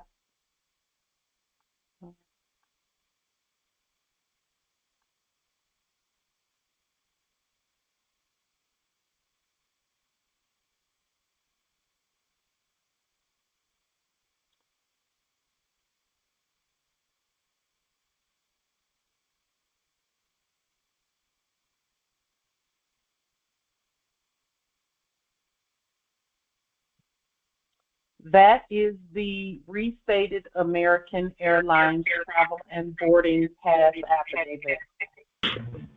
Islam. Islam Empress. Okay. So we know that fiat was not used for that. For this, we know that already.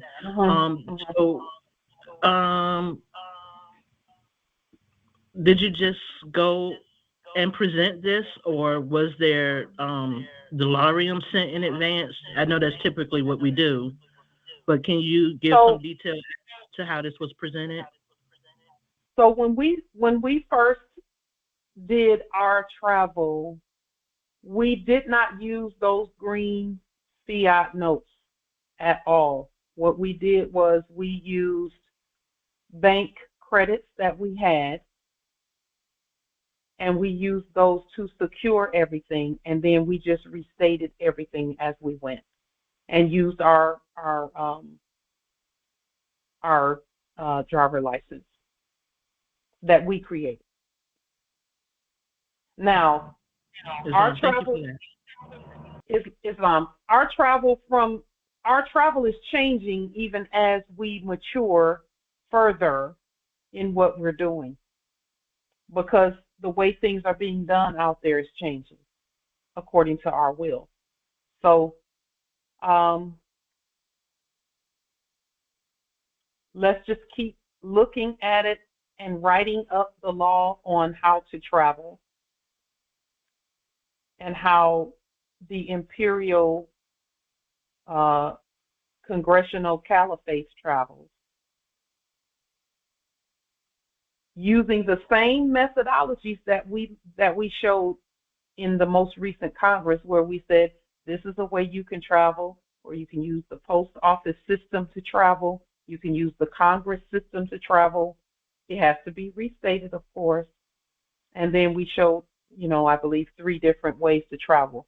Those 3 different ways are separate from imperial travel, Islamic imperial travel. Islamic imperial travel is pulling out all the stops, basically. Red carpet, private plane, private car, or private train. Islam Empress. Islam. What is that number there that says travel credit number? It's right on the affirmation. So when the reservation was made, they gave a reservation number or a travel reservation number. We restated that number. Okay. Thank you. Islam Empress, the Congress that you were just referring to, that was a recent one, I think, that you were just referring to? That's the Congress where we showed this document right here. So if you go back and look at the December 20th, somewhere around there, 2024, you'll find that the Congress where we presented all of this.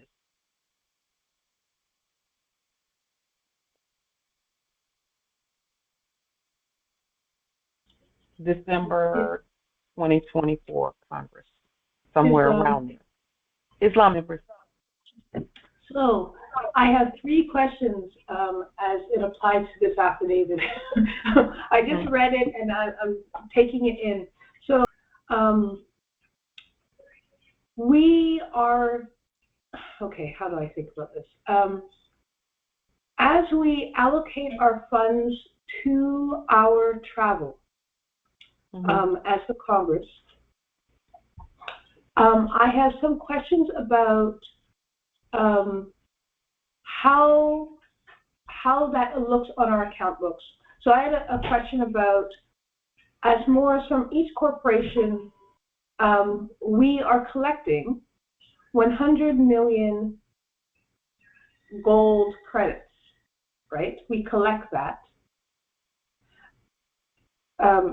In the process of lien levy, we're collecting in one sense. I would say we are presenting it. Okay. Okay, we are presenting. We can't really collect what they don't have. They don't have it. We have to give it. So Right. we're presenting it. Okay, so we're presenting it. Does that mean that the amount that we would like to allocate has to be within that amount collected? Must it be the same amount as what we've collected? That's a question I have, in the sense that could we allocate more credits to an account than what we collected or we presented on the account? So the competent way to do that is based on what is based on the amount. So even though I have a $100 million lien on the on the corporation or on the resources for American Airlines, I only allocated 847.95 credits for that. I didn't allocate 100 million. I only allocated the amount that it showed as the number of credits that would present the movement to and the round trip movement. Yes. And then that 847.95 is then posted against, not against, but posted under the 100 million. Why am I asking this? This connects to the idea of a government action where we can allocate resources to moors in our territory as the government. That is within the scope of what we can do for an account, but is it wise to do it that way, or is it wise to say that it is under what has been collected in each moor's trust, where in fact it is each moor's trust that each moor, as a national,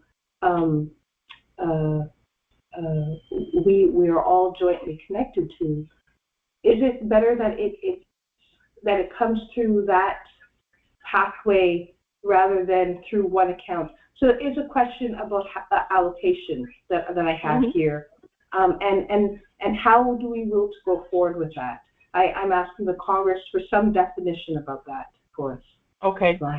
So if I may offer the way that we respond to that is, if I'm going to visit my sister and her heirs at Georgia territory, then it will come from my trust. If I'm coming to Canaan land for a government conference, then it's going to come from the 100 million, the lien and the lien on the resources. It's going to come from that. Okay. Islam. Gratitude. Islam. Those are things. Islam. Well, I was when Empress Angel was asking the question, I was asking the question. I thought we made a universal trust agreement that we was going to utilize the demonstration you were doing with the 100 million gold receipts done through the Treasury, and we were going to create our invoice, because this is the invoice affidavit as well that we're looking at on the screen, and send them to you via email, and you would then disperse the resources on our behalf for the allocation for the trips that we were taking. So that's what I not on your behalf, because you're not a half, you're a whole. Okay, so then what was the 100 million that we agreed upon in the demonstration? What was that for then? That would be from the government, and again, it's back to what I just stated with Empress Anishel. You would be traveling at government expense. So we're going to come together, and we've already come together to present that 100 million. And it's not really, the 100 million is already there. It's the exact amount of the travel for each one who's coming. We're going to post that against or on the ledger for that 100 million. We're going to post that travel on the ledger for that 100 million. So it's that government expense that everyone comes and stay and all of the expenses are taken care of by the government, and then we post that on the government ledger. That is how that's going to work. I've never done it before on this side of things, but I'm going to do it. So yeah.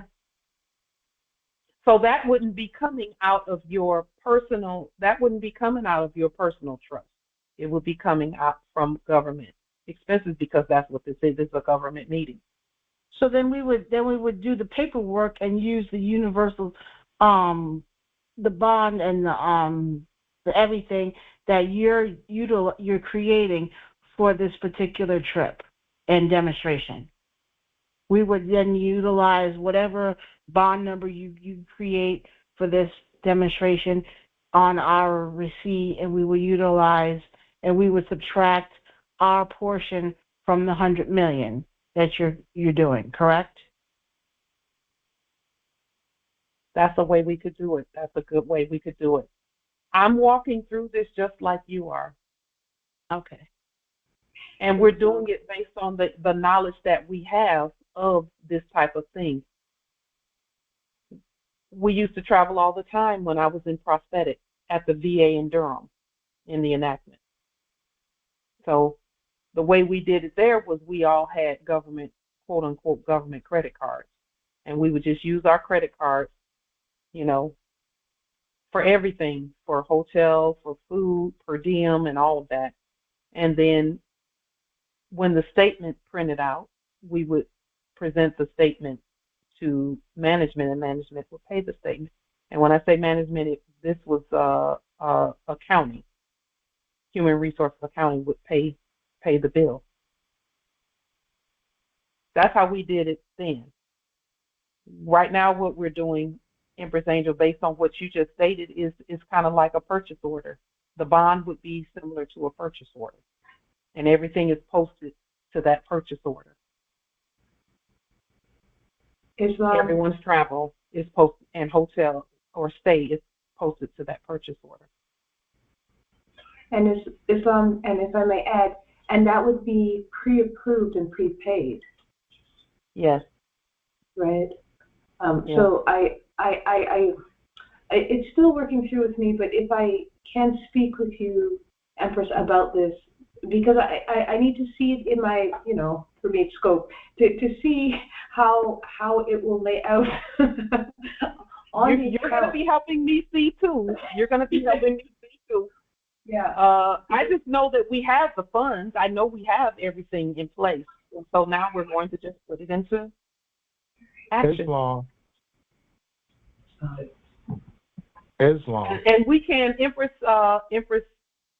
Annagelle, did you want to meet like after Congress or? Yes. That would be, yes, I affirm. Let us speak briefly after Congress.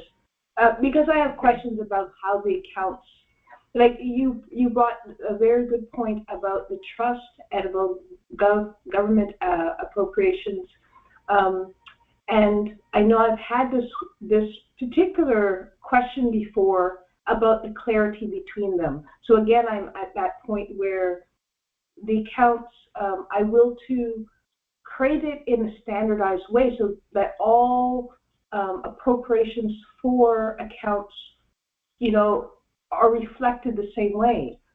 And so that's why I'm asking the questions at this point. Yeah, those questions are really important because you have a purview on accounting that is very clear. And just a moment, please. And it's your purview on accounting is assisting me and us in being clear on our record keeping so that everything that we do is honored. You know, yeah. So I do have to meet with Chief Justice Nathan Shibes Bay after Congress today, also Empress Unniversalle. So if you don't mind waiting, it could wait a week. It could wait strong. I'm perfectly fine with that. Islam. Okay, thank you, Islam. Chief Justice Nate, Islam. Islam. So, as you was talking, it just came to mind that all of us will be all of us will be posting a government travel receipt, and you will be posting the DeLorean with a 1099-G. Are you utilizing it that way? Is this demonstration going down that path? No. Mm-mm.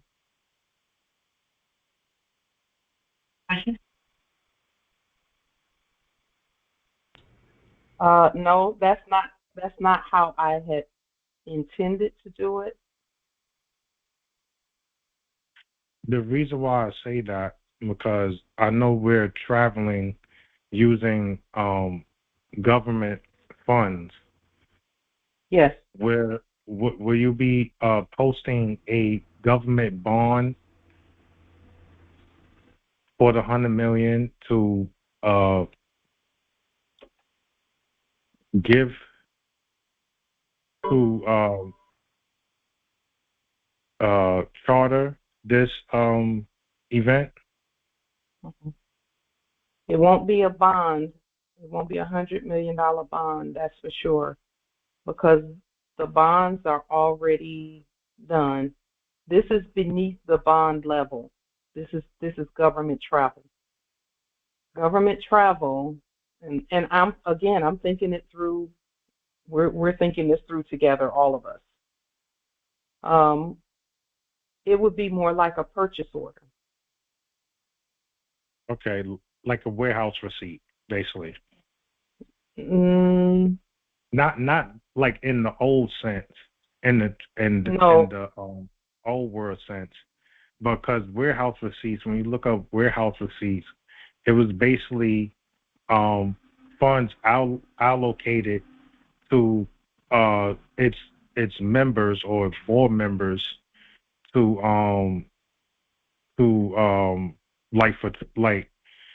like here in New York City, right? When you look up the comptroller currency, they make a budget, and it would be the government budget, and they would use general service bonds where they were use the bid bond for like a senator or each a department's mayor budget. Each department will have a budget, and then they would use the bid bond to activate the budget, and then after they use the bid bond for the bid bond to be activated, they would use the performance bond to make sure it performed, and then they would use a payment bond for the payment purchase to the different agency like an airline, a car rental place, a limousine, or a hotel, and they would do it like that from my research.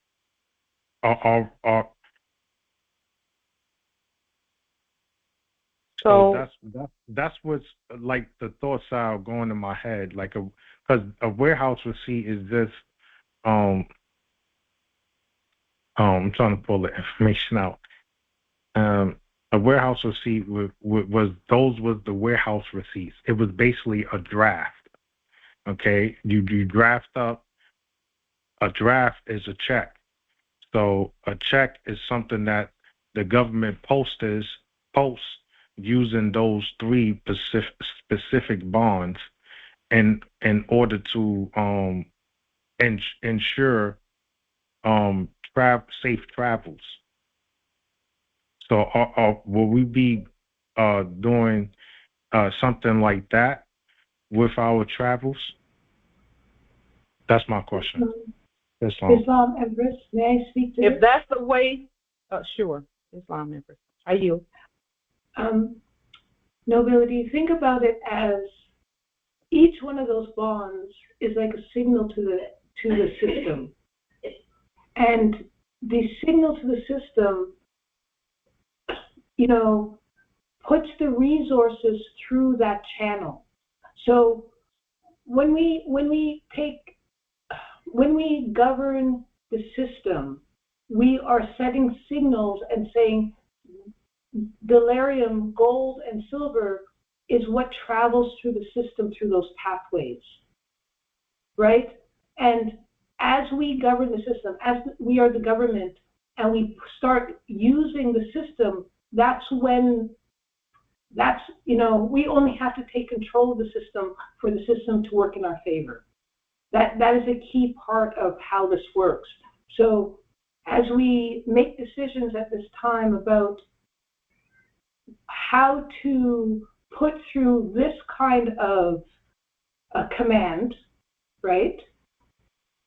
That will be how the system knows how to have the credits flow through in the ways that we will it to work in our favor. And I will just put that to you. Think of it as a signal. We're sending a signal through the system.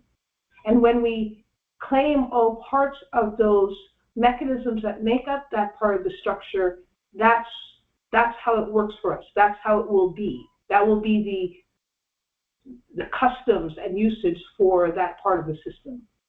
I yield, Islam.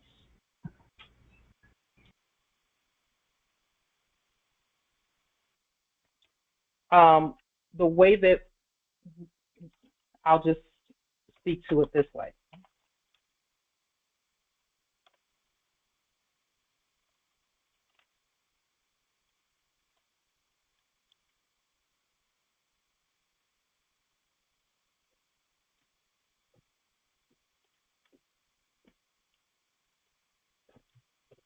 Can you all see what's on the screen? What's being typed on the screen? Yes, yes. Okay. All right.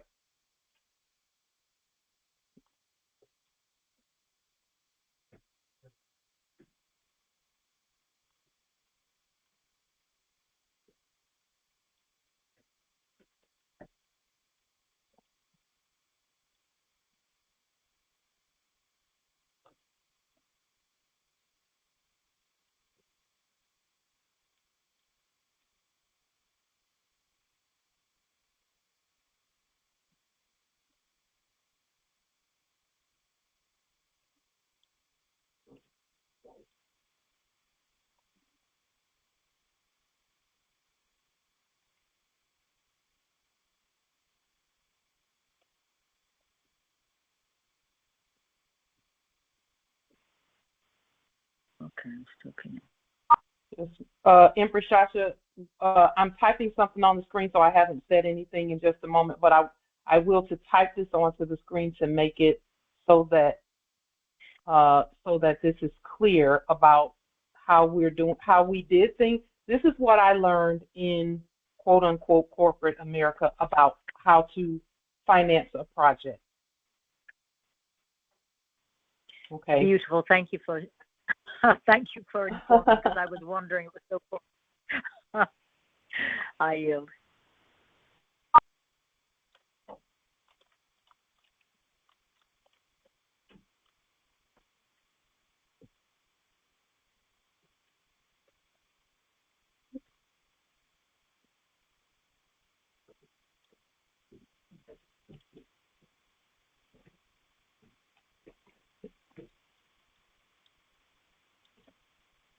Participant travel.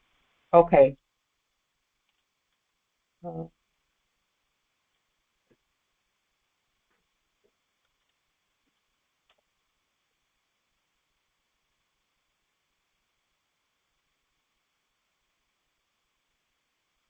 So this is how we would do it. There is a bond for each year, for each fiscal year. We would have our numbers, our financials for that fiscal year on what we plan on spending and what we plan on accomplishing for that year. So the bond for 2026 is a $100 million bond, and one of the main projects is this coming together on from August 2nd through the 5th of 2026, and that's the title of the purchase order. And then the purchase order, this will be the very first purchase order, is going to be for participant travel and lodging.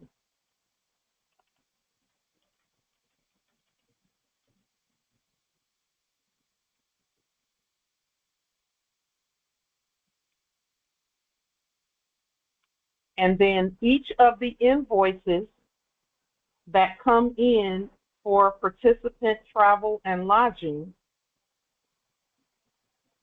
let's say if Empress Angel allocated, if she looks at everything for that 3-day period, including travel and lodging, and it came up to, say, 800 for flight, and I'm just using numbers here. I don't know if that would be what the numbers are. Just a moment. I'm just taking some numbers.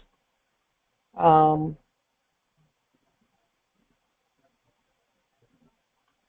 this is for the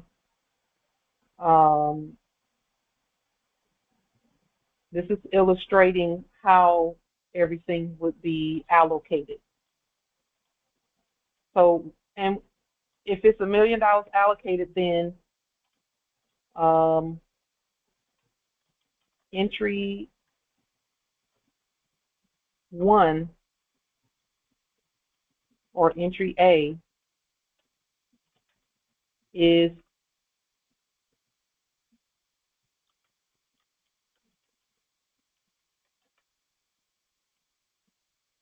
Chief Justice Angel Bay, 800 posted to this purchase order. Because this is the purchase order. Purchase order number 1.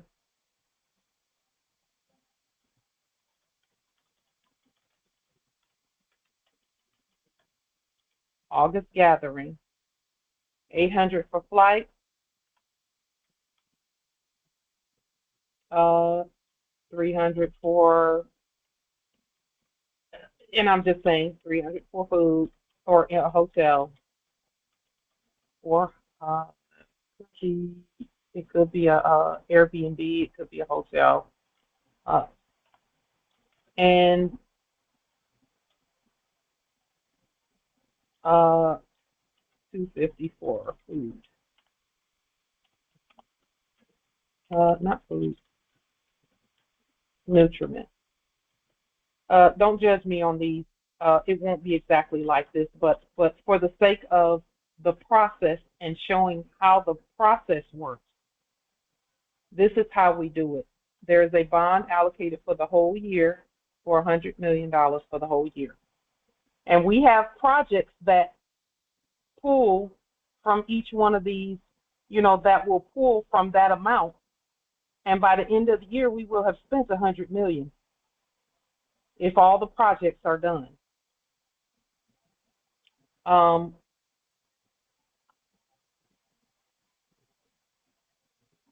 So that would be 1,100, 1,350.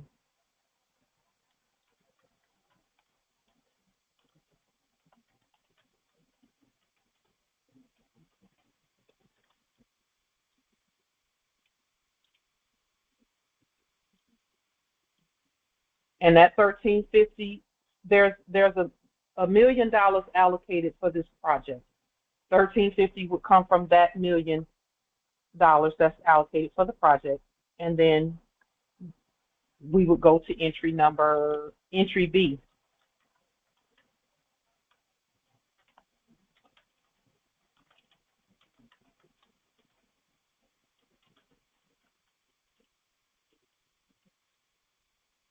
Chief Justice Shasha.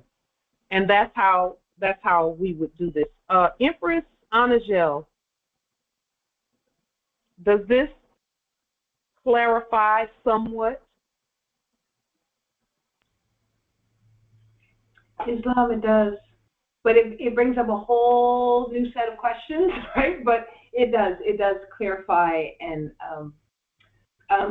so as we allocate, all of these are remittances that are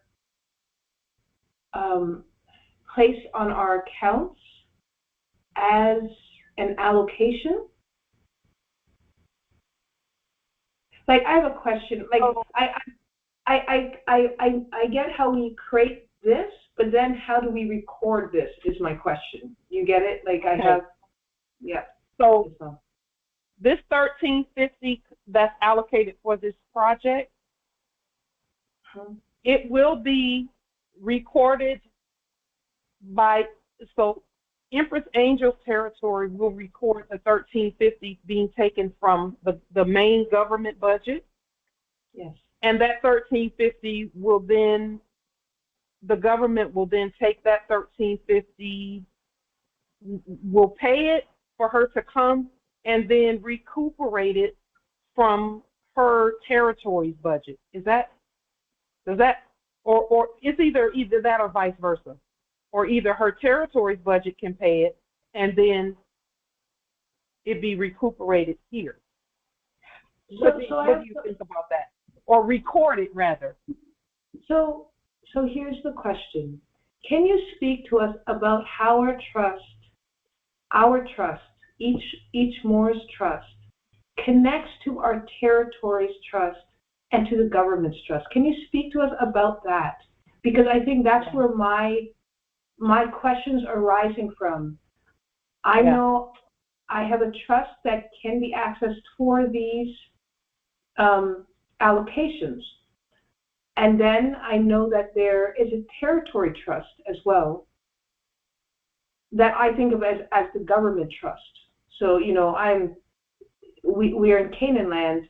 There's a trust for this state, this land here.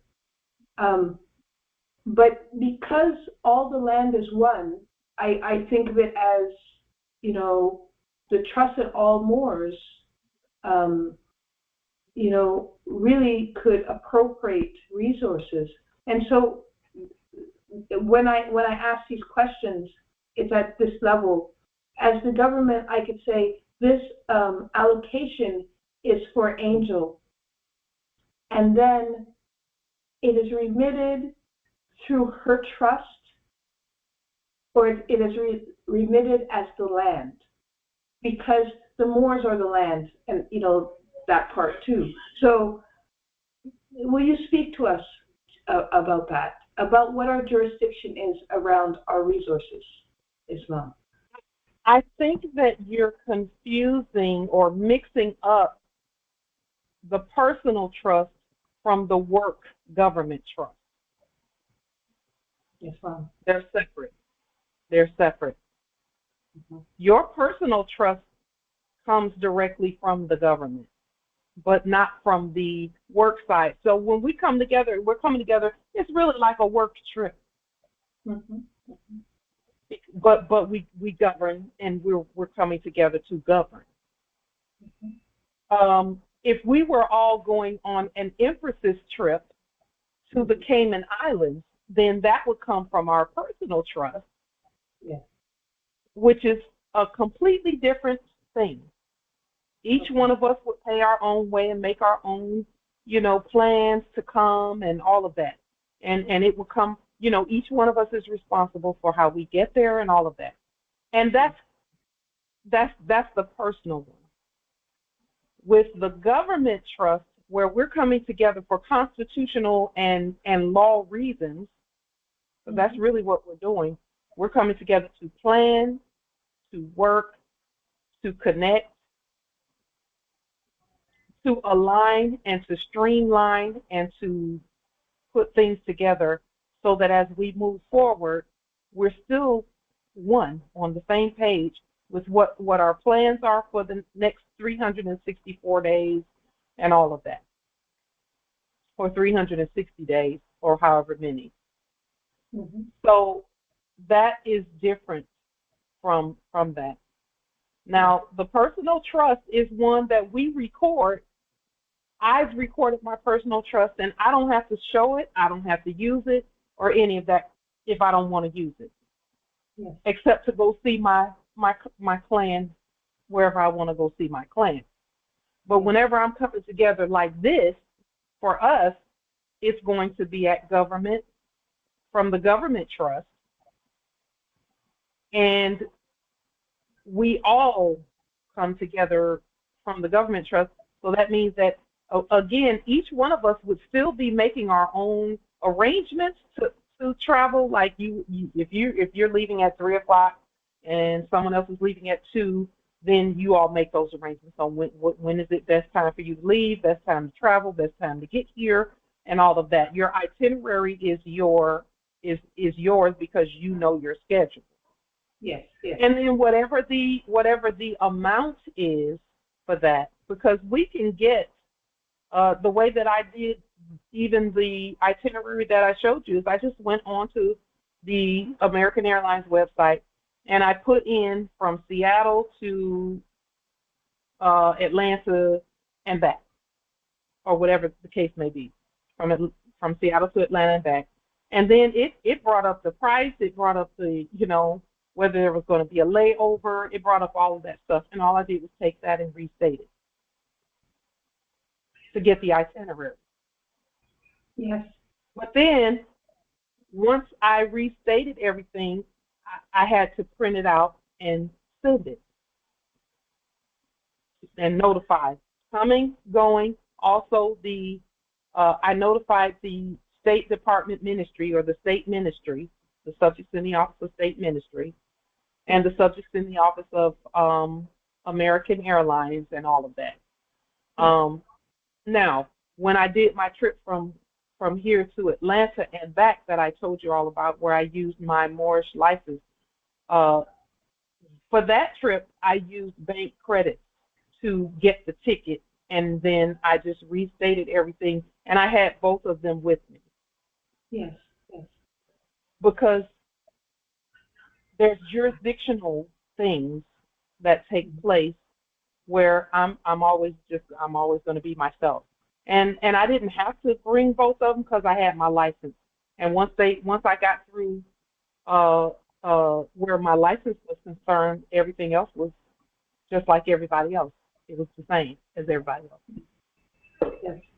Whereas, and that's another difference. That was personal travel. This is government travel.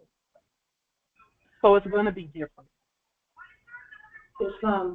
What I would like to do, I would like to have accounts that are prepaid for moorishe to use. That's what I would like to do. That's really, I know that that's really where it is for me. I like it that there are accounts on the land that are prepaid for moorishe to, just as we have stated here, put our manifest in place, and and they know for moorishe, this has already been paid for. This is prepaid and pre-authorized. That's we're already doing that. We're already doing that with the mailing process. Yes. Yes. Yes. That trust is wide open. Yes. For us. So Empress Unniversalle, if you really will to do that, then you could post the trust to that particular trust. It's been in place, and we did the research on this from the very beginning with the Universal Postal Union. That trust has been in place since the Universal Postal Union began. I will do some research. Allow me to do your strong, and then when we speak, I will be able to go further into it. I affirm. Okay, we're already doing it. We just have to extend and expand what we're already doing. And that's my point with everything that we're doing. Yes. We have to look at the process, and then if there's something that we have to add to the process, we'll have to add it. I suggest, and Empress, I'm just so grateful for you because you really get my gears turning. Let us, because we can do this now. I know we can because we're already doing it. We're already doing it. So it's really just, you know, let's making the expand it to us. Let's expand the parcels piece to us. It's not. We're already doing it. Because you presented 3 options to us, and each one I was like, I want to do all of them, and I'm like, Angela, you know, there's almost so much time in the day. Please take it easy and, you know, make some, you know, decisions about this. But, you know, the post office piece was one of them, one of the presenters. Yeah. We can do that because I've heard of people doing that. I heard of someone who did it in 2000 and somewhere around 2001. He just traveled all around by way of. He was treated as a piece of mail for him because he's a subject. He was treated as a piece of mail, and he just traveled all around wherever he willed to go. He used that process. Islam Empress. Islam Empress.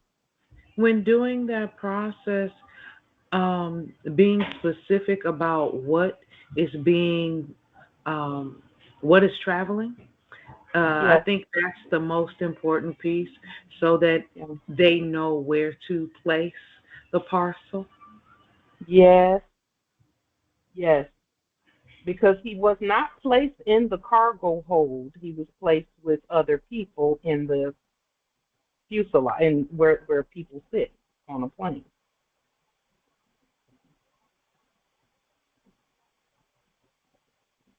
I just know we can do it. I just know we can. And see, with that, even where Empress Shasha and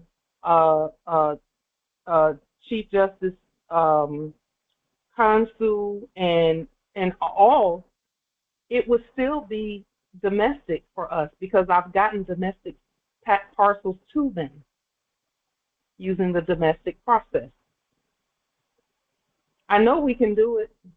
I know that the trust has the funds in it. I know that.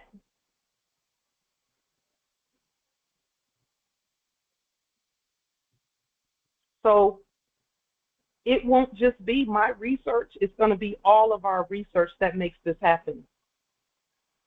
And I'm happy to do everything I can, everything. I think we should use that because we already know. All you have to do is look on the back of one of these green return receipts to see where it's coming from. It's permit number G10. That's the trust number where all of our stuff comes from, where all the funds come from for this stuff to go back and forth. It's a G10, government 10,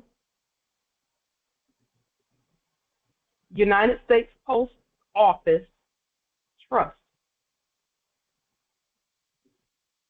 We know that by looking at the process.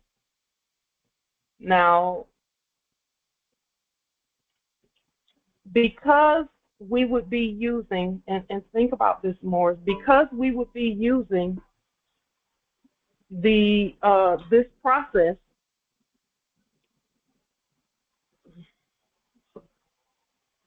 each one of us can use the numbers on these, and we would have to keep these with us because, again, we're parcels. We are part and parcel of our government, according to our prophet Noble Jew Ali.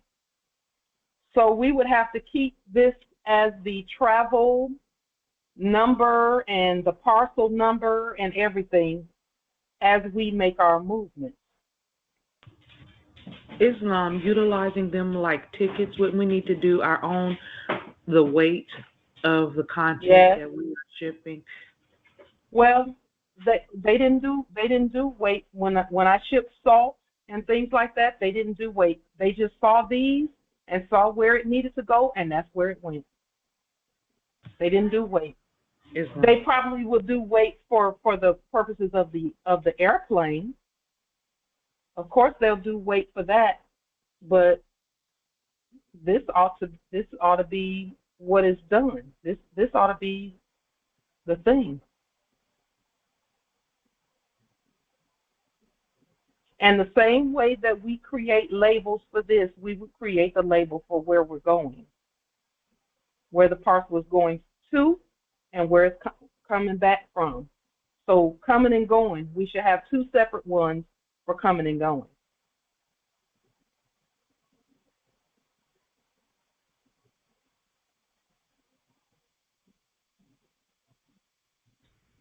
Yes, that's wonderful. It is, and so sweet and so easy. I love it. And does that include all packages that we will to bring with us?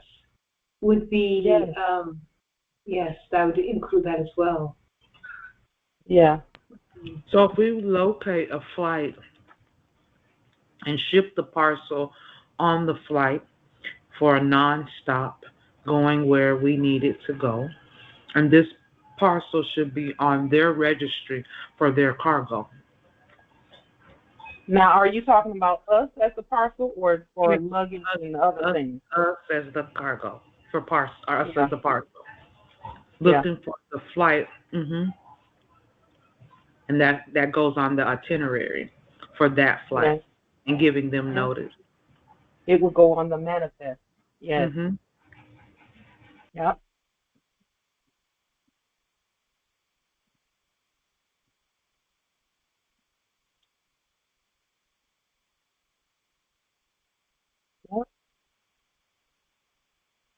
I know this is new thinking for some, but our ancestors did this. And listen, let me just say this about these types of processes. It might be new to some. Other nations have been doing this all over the place. Even when it comes to travel IDs and all that stuff, they've been doing the same. They've been doing this stuff already. It just might seem like it's new to us, but it's not new to the system, and it's not new to them. They've seen all this before. This is nothing new. We just have to do it.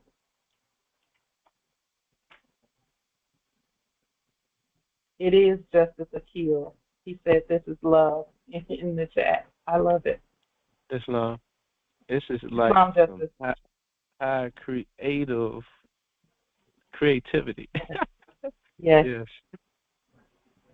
And again, it's not,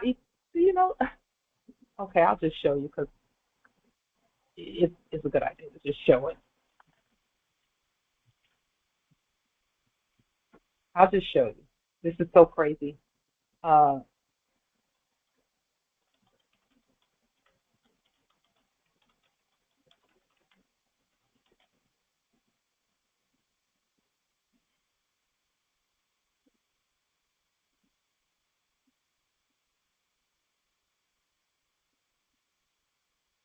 When people use the Postal Service to mail their children, they really did this.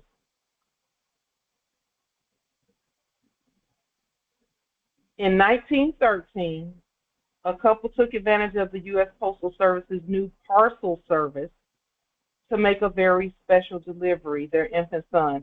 And listen, because I've read many stories like this, what they did was they would send them, they would have the baby sit in the front seat with the postman, and the postman would take them to the post office and then hand them off to someone else, and that someone else whoever is servicing that area, they would then hand them to that postman, and it was never, from what I understand, it wasn't ever overnight, but they would send them to other people using the post office.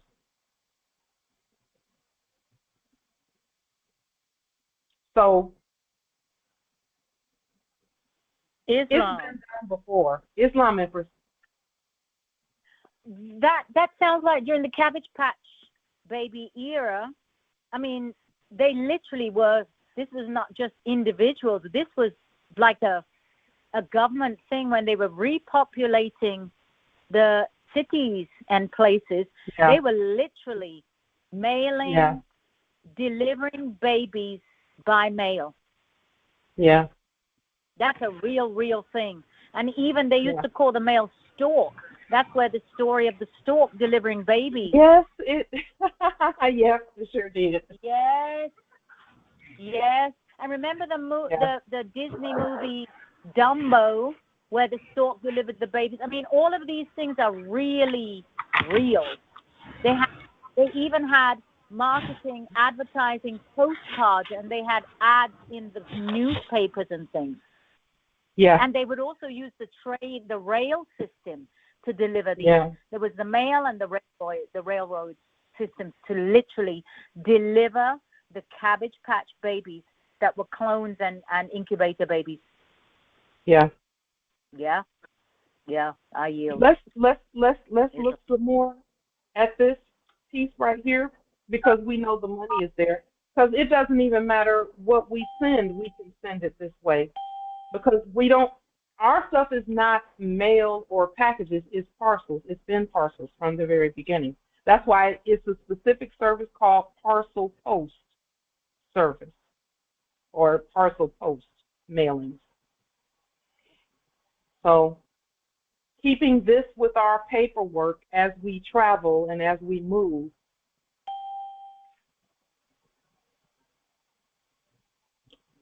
So let's do some research this week together and see what we can come up with for the upcoming Congress. Let's see what we can come up with. Each and every one of us do some research and let's see what we can come up with, and look in the postal manuals and things, and look in the history and the Library of Congress and things of that nature, so that we can find out how to accomplish this. I know it's doable. Islam, Empress. Islam. Justice Anthony, and then Empress Chasha. Okay, with all respect, the Empress first. Empress, go ahead. Oh, thank you so much. My quick question, I was wondering, what is it that you stated, keep this with you? What was that particular document? That is the green return receipt and the green mailing, certified mail, those things that we use to send certified mail. Yeah, the card and the receipt. Wow. Yeah.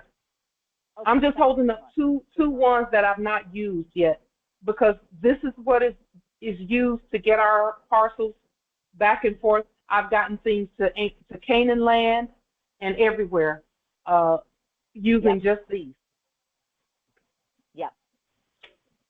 Thank you. Islam, I yield. Yeah. So let's take this week, Congress. We're smart enough to get this done. We can do this together. And that way, when you do your itinerary, you'll already have your own travel numbers. We can use that trust, because I spent a year and a half looking to find that trust before we started using our mail process. And when I found the trust and how to do it and how to access that process, not for the first two or three times, it didn't work like I wanted it to work. But it's because I had the wrong type of presentment. I had to clean up my presentment. But once I cleaned up my presentment, it's been working like a charm ever since. So let's do the research on this as a Congress and see what we come up with. about getting our travel. Because, see, this is prepaid.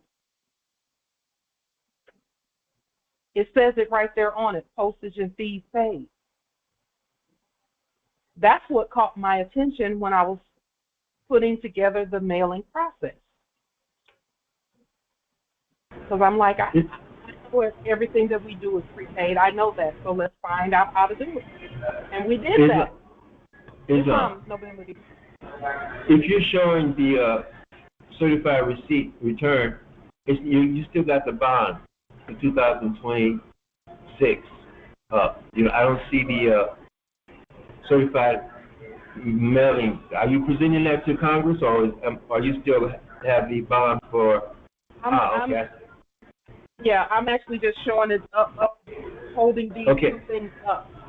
Got you. And showing that right there, it says postage and fees paid.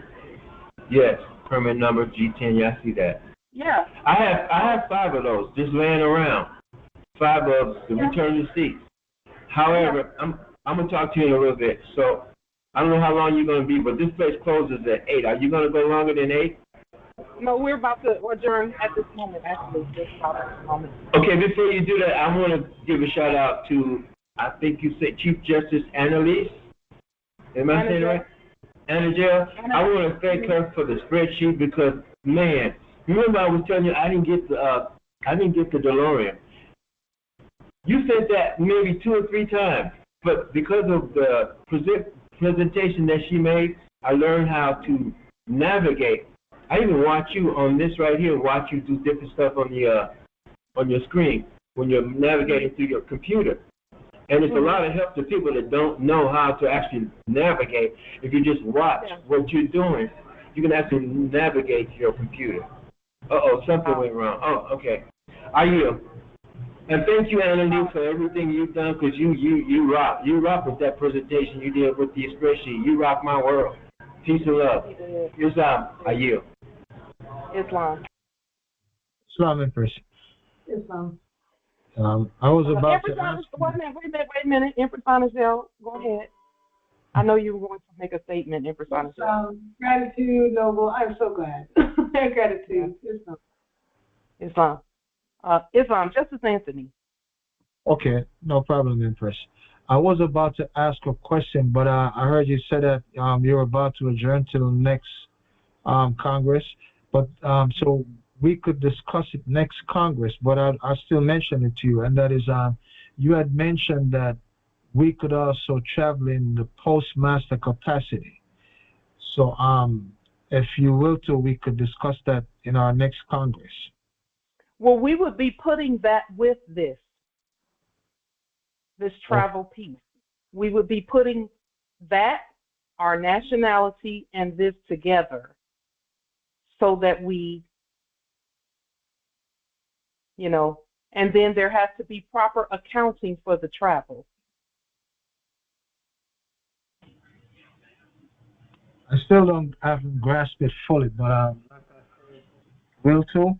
we could break it down more a little on our next Congress. I could get a better full standing about it. Appreciate it. Justice Anthony, if you would just do the research on how postmasters general travel, then we could put whatever we come up with together with what you come up with and others. Everybody's going to be doing this research. Nobody's going to sit and just listen. Everybody's going to do the research. The reason I mention it is because I know that because there's a post office, all around and on the earth, that the postmaster is eligible to go there. So it's a good idea to travel in that capacity. Things would be much easier. Yeah. Yeah, that's why I mentioned that. I'm going to research it. Yeah, Islam. That's fine. Islam. Just looking at what you had, we're only going to need that one little, I say packet. So the green receipt and the original receipt, yes, the return receipt, because that's going to bring us back. Oh, right. You know what? You're so right, Empress. This one, once we get where we're going, we just sign it, or yeah, we'll sign it, and then we'll come back with it because we have to bring it back to where it came from. That's so true. So it would be actually, yeah.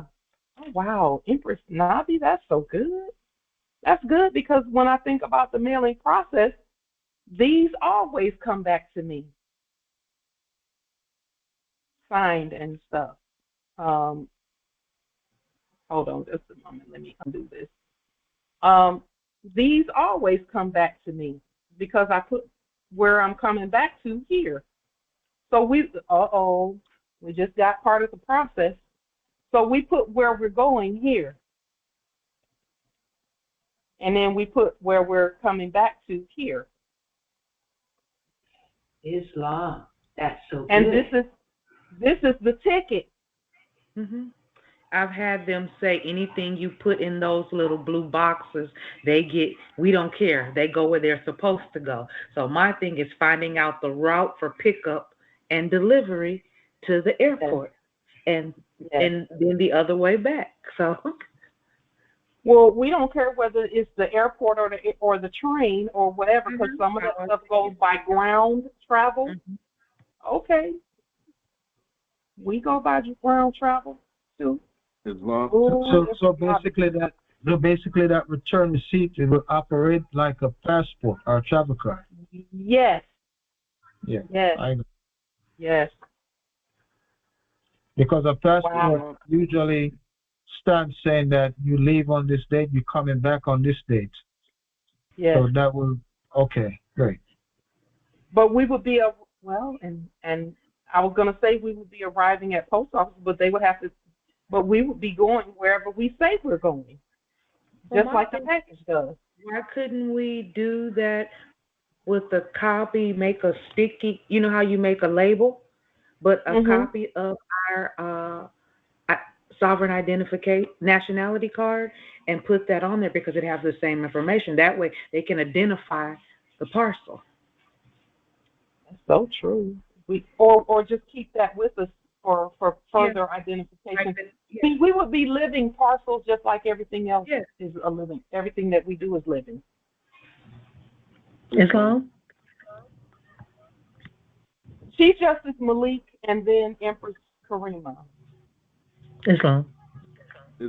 Grand Rising, everyone. I just happened to look up how the Postmaster General travel, and it says something that about them using the railroads for moving personnel around. Can you send us a link to what you're looking at?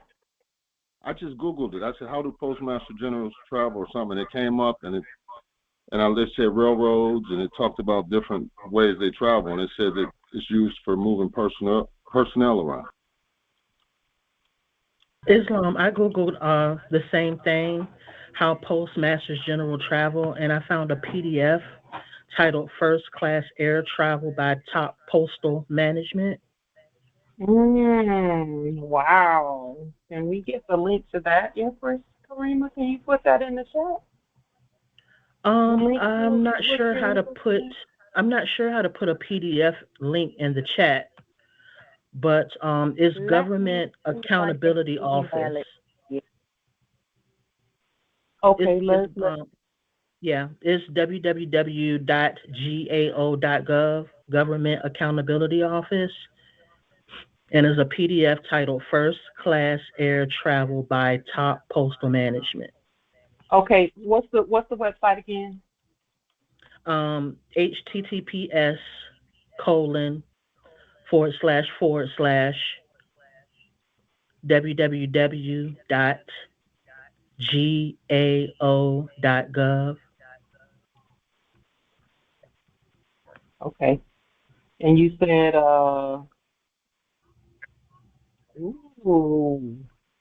that's right. And you said it's what's the name of the document? It is titled First Class Air Travel by Top Postal Management. is a PDF in a PDF format.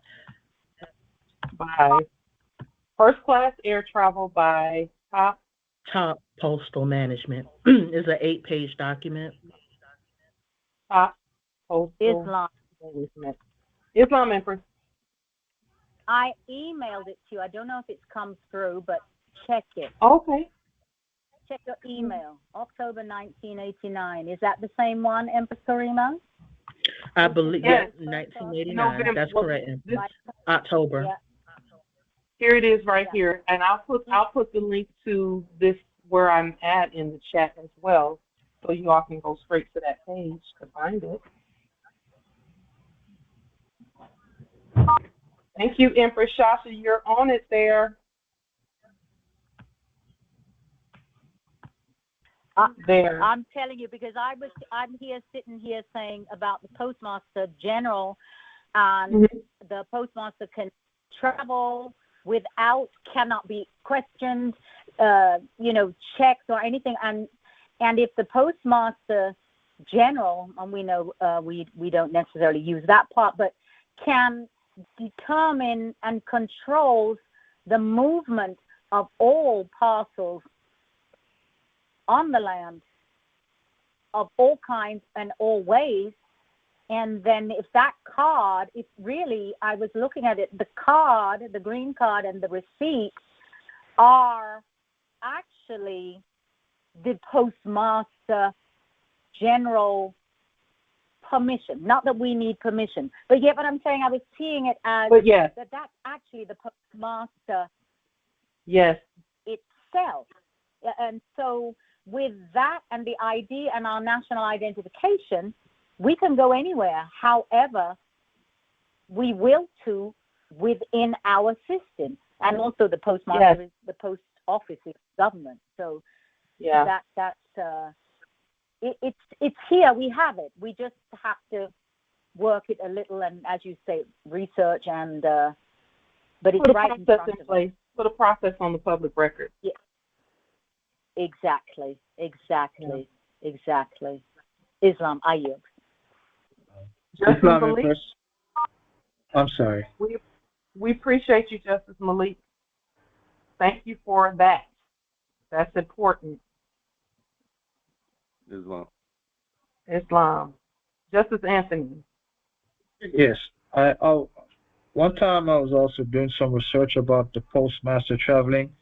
It was saying if you put a stamp on the ID, the Postmaster ID, that will also carry you through without being stopped or being disturbed within your travels.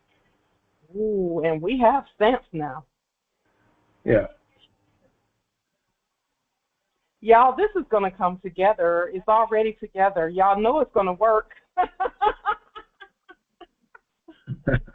I did save that video. I'm going to go back and look for that video because I'm pretty sure that I saved it. So I'm going to look for it and get more information from it, then conduct more extensive research into it about the stamp being on the ID. Islam. So on the back of the Postmaster General ID, on the back we had our right red thumbprint. We did have our right red thumbprint on the back. Right. But nothing supersedes that, does it? No, it does not. But you know what, Empress Shasha, we have our thumb with us, so that's just as good. Yes, exactly. But I mean, it's as far as stamping the ID, it's already on there, and we already are walking with the thumb, as you state, and so we have it all, as you state, the process, and we will put it together. Okay. Well, half of the upcoming Congress is already done. Justice Anthony. I remember also it was saying that while you have the stamp on your ID as the postmaster, if you're traveling and they pull you over and interfere with your traveling, you could be arrested for interfering with federal business. Yeah, he wouldn't probably be a real police anyway. We're not a part of their theater, so I'm not really even worried about that. We're not a part of their theater. It was just part of the information that was given while I was researching it. I recall it. That's what it was saying too about having the stamp on there, traveling if you've been stopped and interfered with. They're interfering with federal business. They could go to prison for that. That's a delay in the package being delivered. Islam.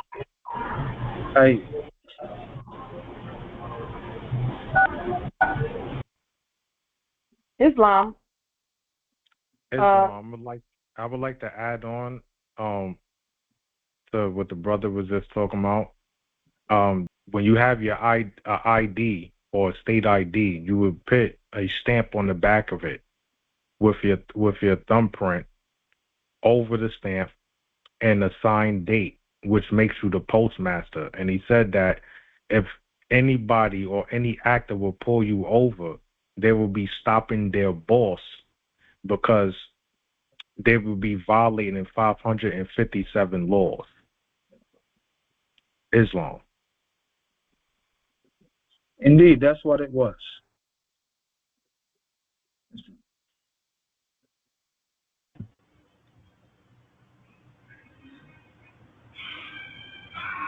Islam. So getting a white stick, like I was talking about, a white sticky, and putting your red thumbprint on there or that toe print on there and autographing up in the 45-degree angle, that's our stamp. Yeah. The same way we do on our documents. Okay, now Congress, this information has come forth, so we're going to have to use it, and guess what? That's going to minimize the amount of paperwork that even I have to do, that I would do, because you all are going to be initiating this at your territories.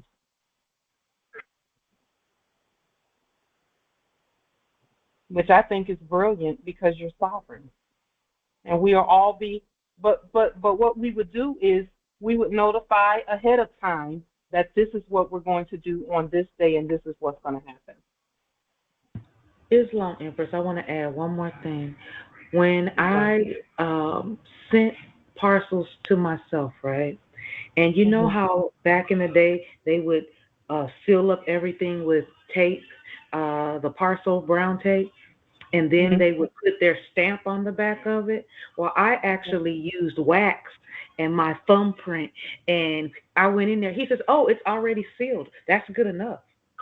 So I used the wax and my thumbprint as the seal. Okay. Like, you know, and how what did you put that on? On the actual, on the parcel, on the mail. It was a way that I was, and this was just spirit talking to me. It's a way that you do to mail yourself your estate or trust information, and usually people would have them seal it with the brown tape and then put their postmaster stamp on it. But instead, something told me to do that, and I put the wax on there and my thumbprint on there. So when I took it there, he was like, oh, it's already has a seal on there. Okay. And it wouldn't be a bad thing to have a seal on here too. It's enough space for it. Okay, Congress. Well, I guess y'all know how we gonna travel. Also, Empress, I need that postmaster uniform you spoke about a couple of months ago, because I will to be traveling in that postmaster uniform. Well, we actually don't use uniforms, and the reason we don't use uniforms is because that's what actors use. Okay. When they're doing what they're doing, we turban and fez for us. Royal okay, Royal that's God. Good enough. That's good enough. Yes.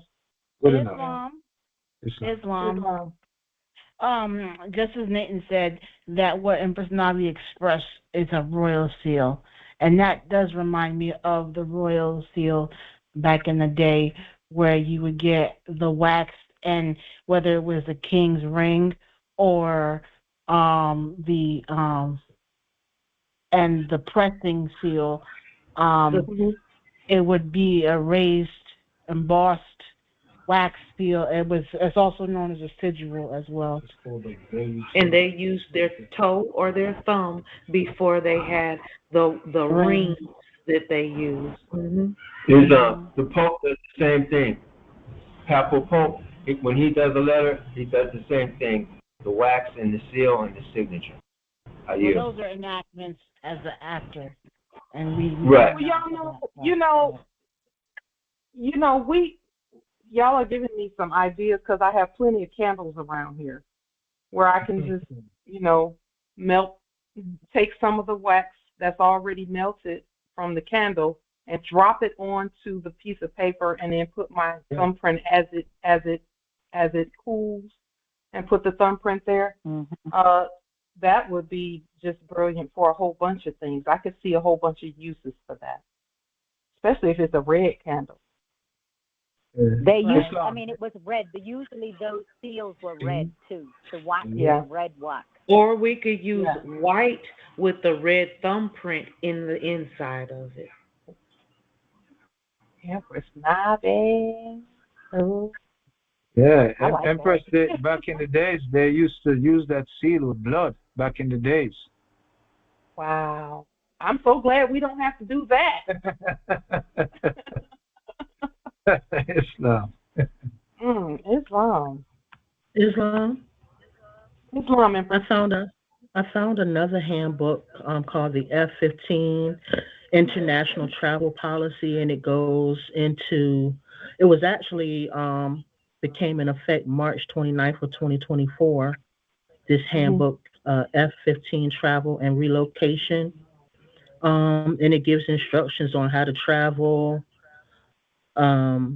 Approving officials, and of course the Postmaster General is one of the, which we all are the approving officials for that. It has some more detailed information. Okay, let me see if I can. I can put that link. I can put. Yeah, you found it. Okay, good. Yeah, if you could put the link in the chat, that would be great. Okay. There it is. Islam. Thank you, Empress. Boy, I tell you, when this Congress starts putting our heads together, we can do anything. I'm just telling y'all, we can do anything.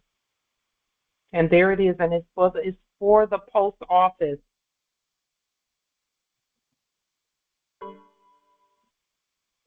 There it is.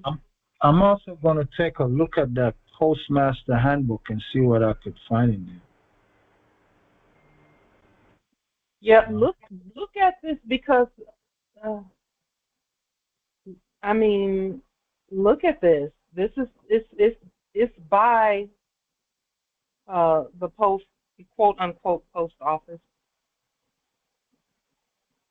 This is the one here. It says to attend an international conference, congress, or meeting of a postal organization. Well, there's the key right there.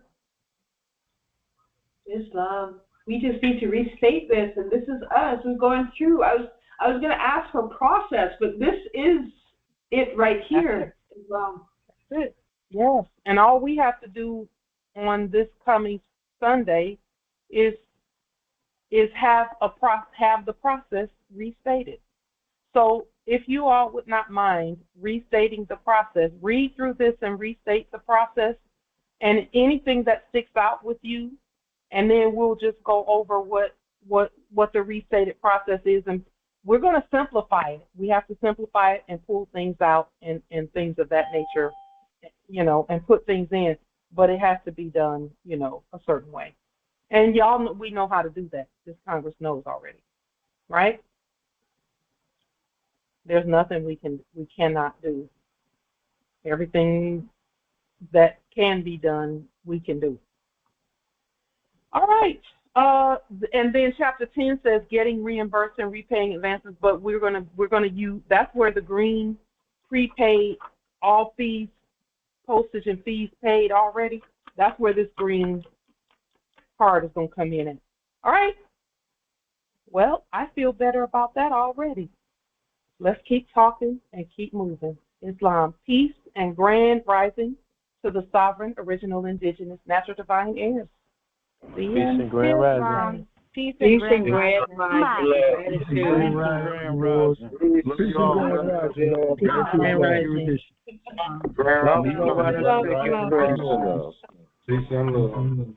Love, love, and respect, Empress. Praise Empress. Islam.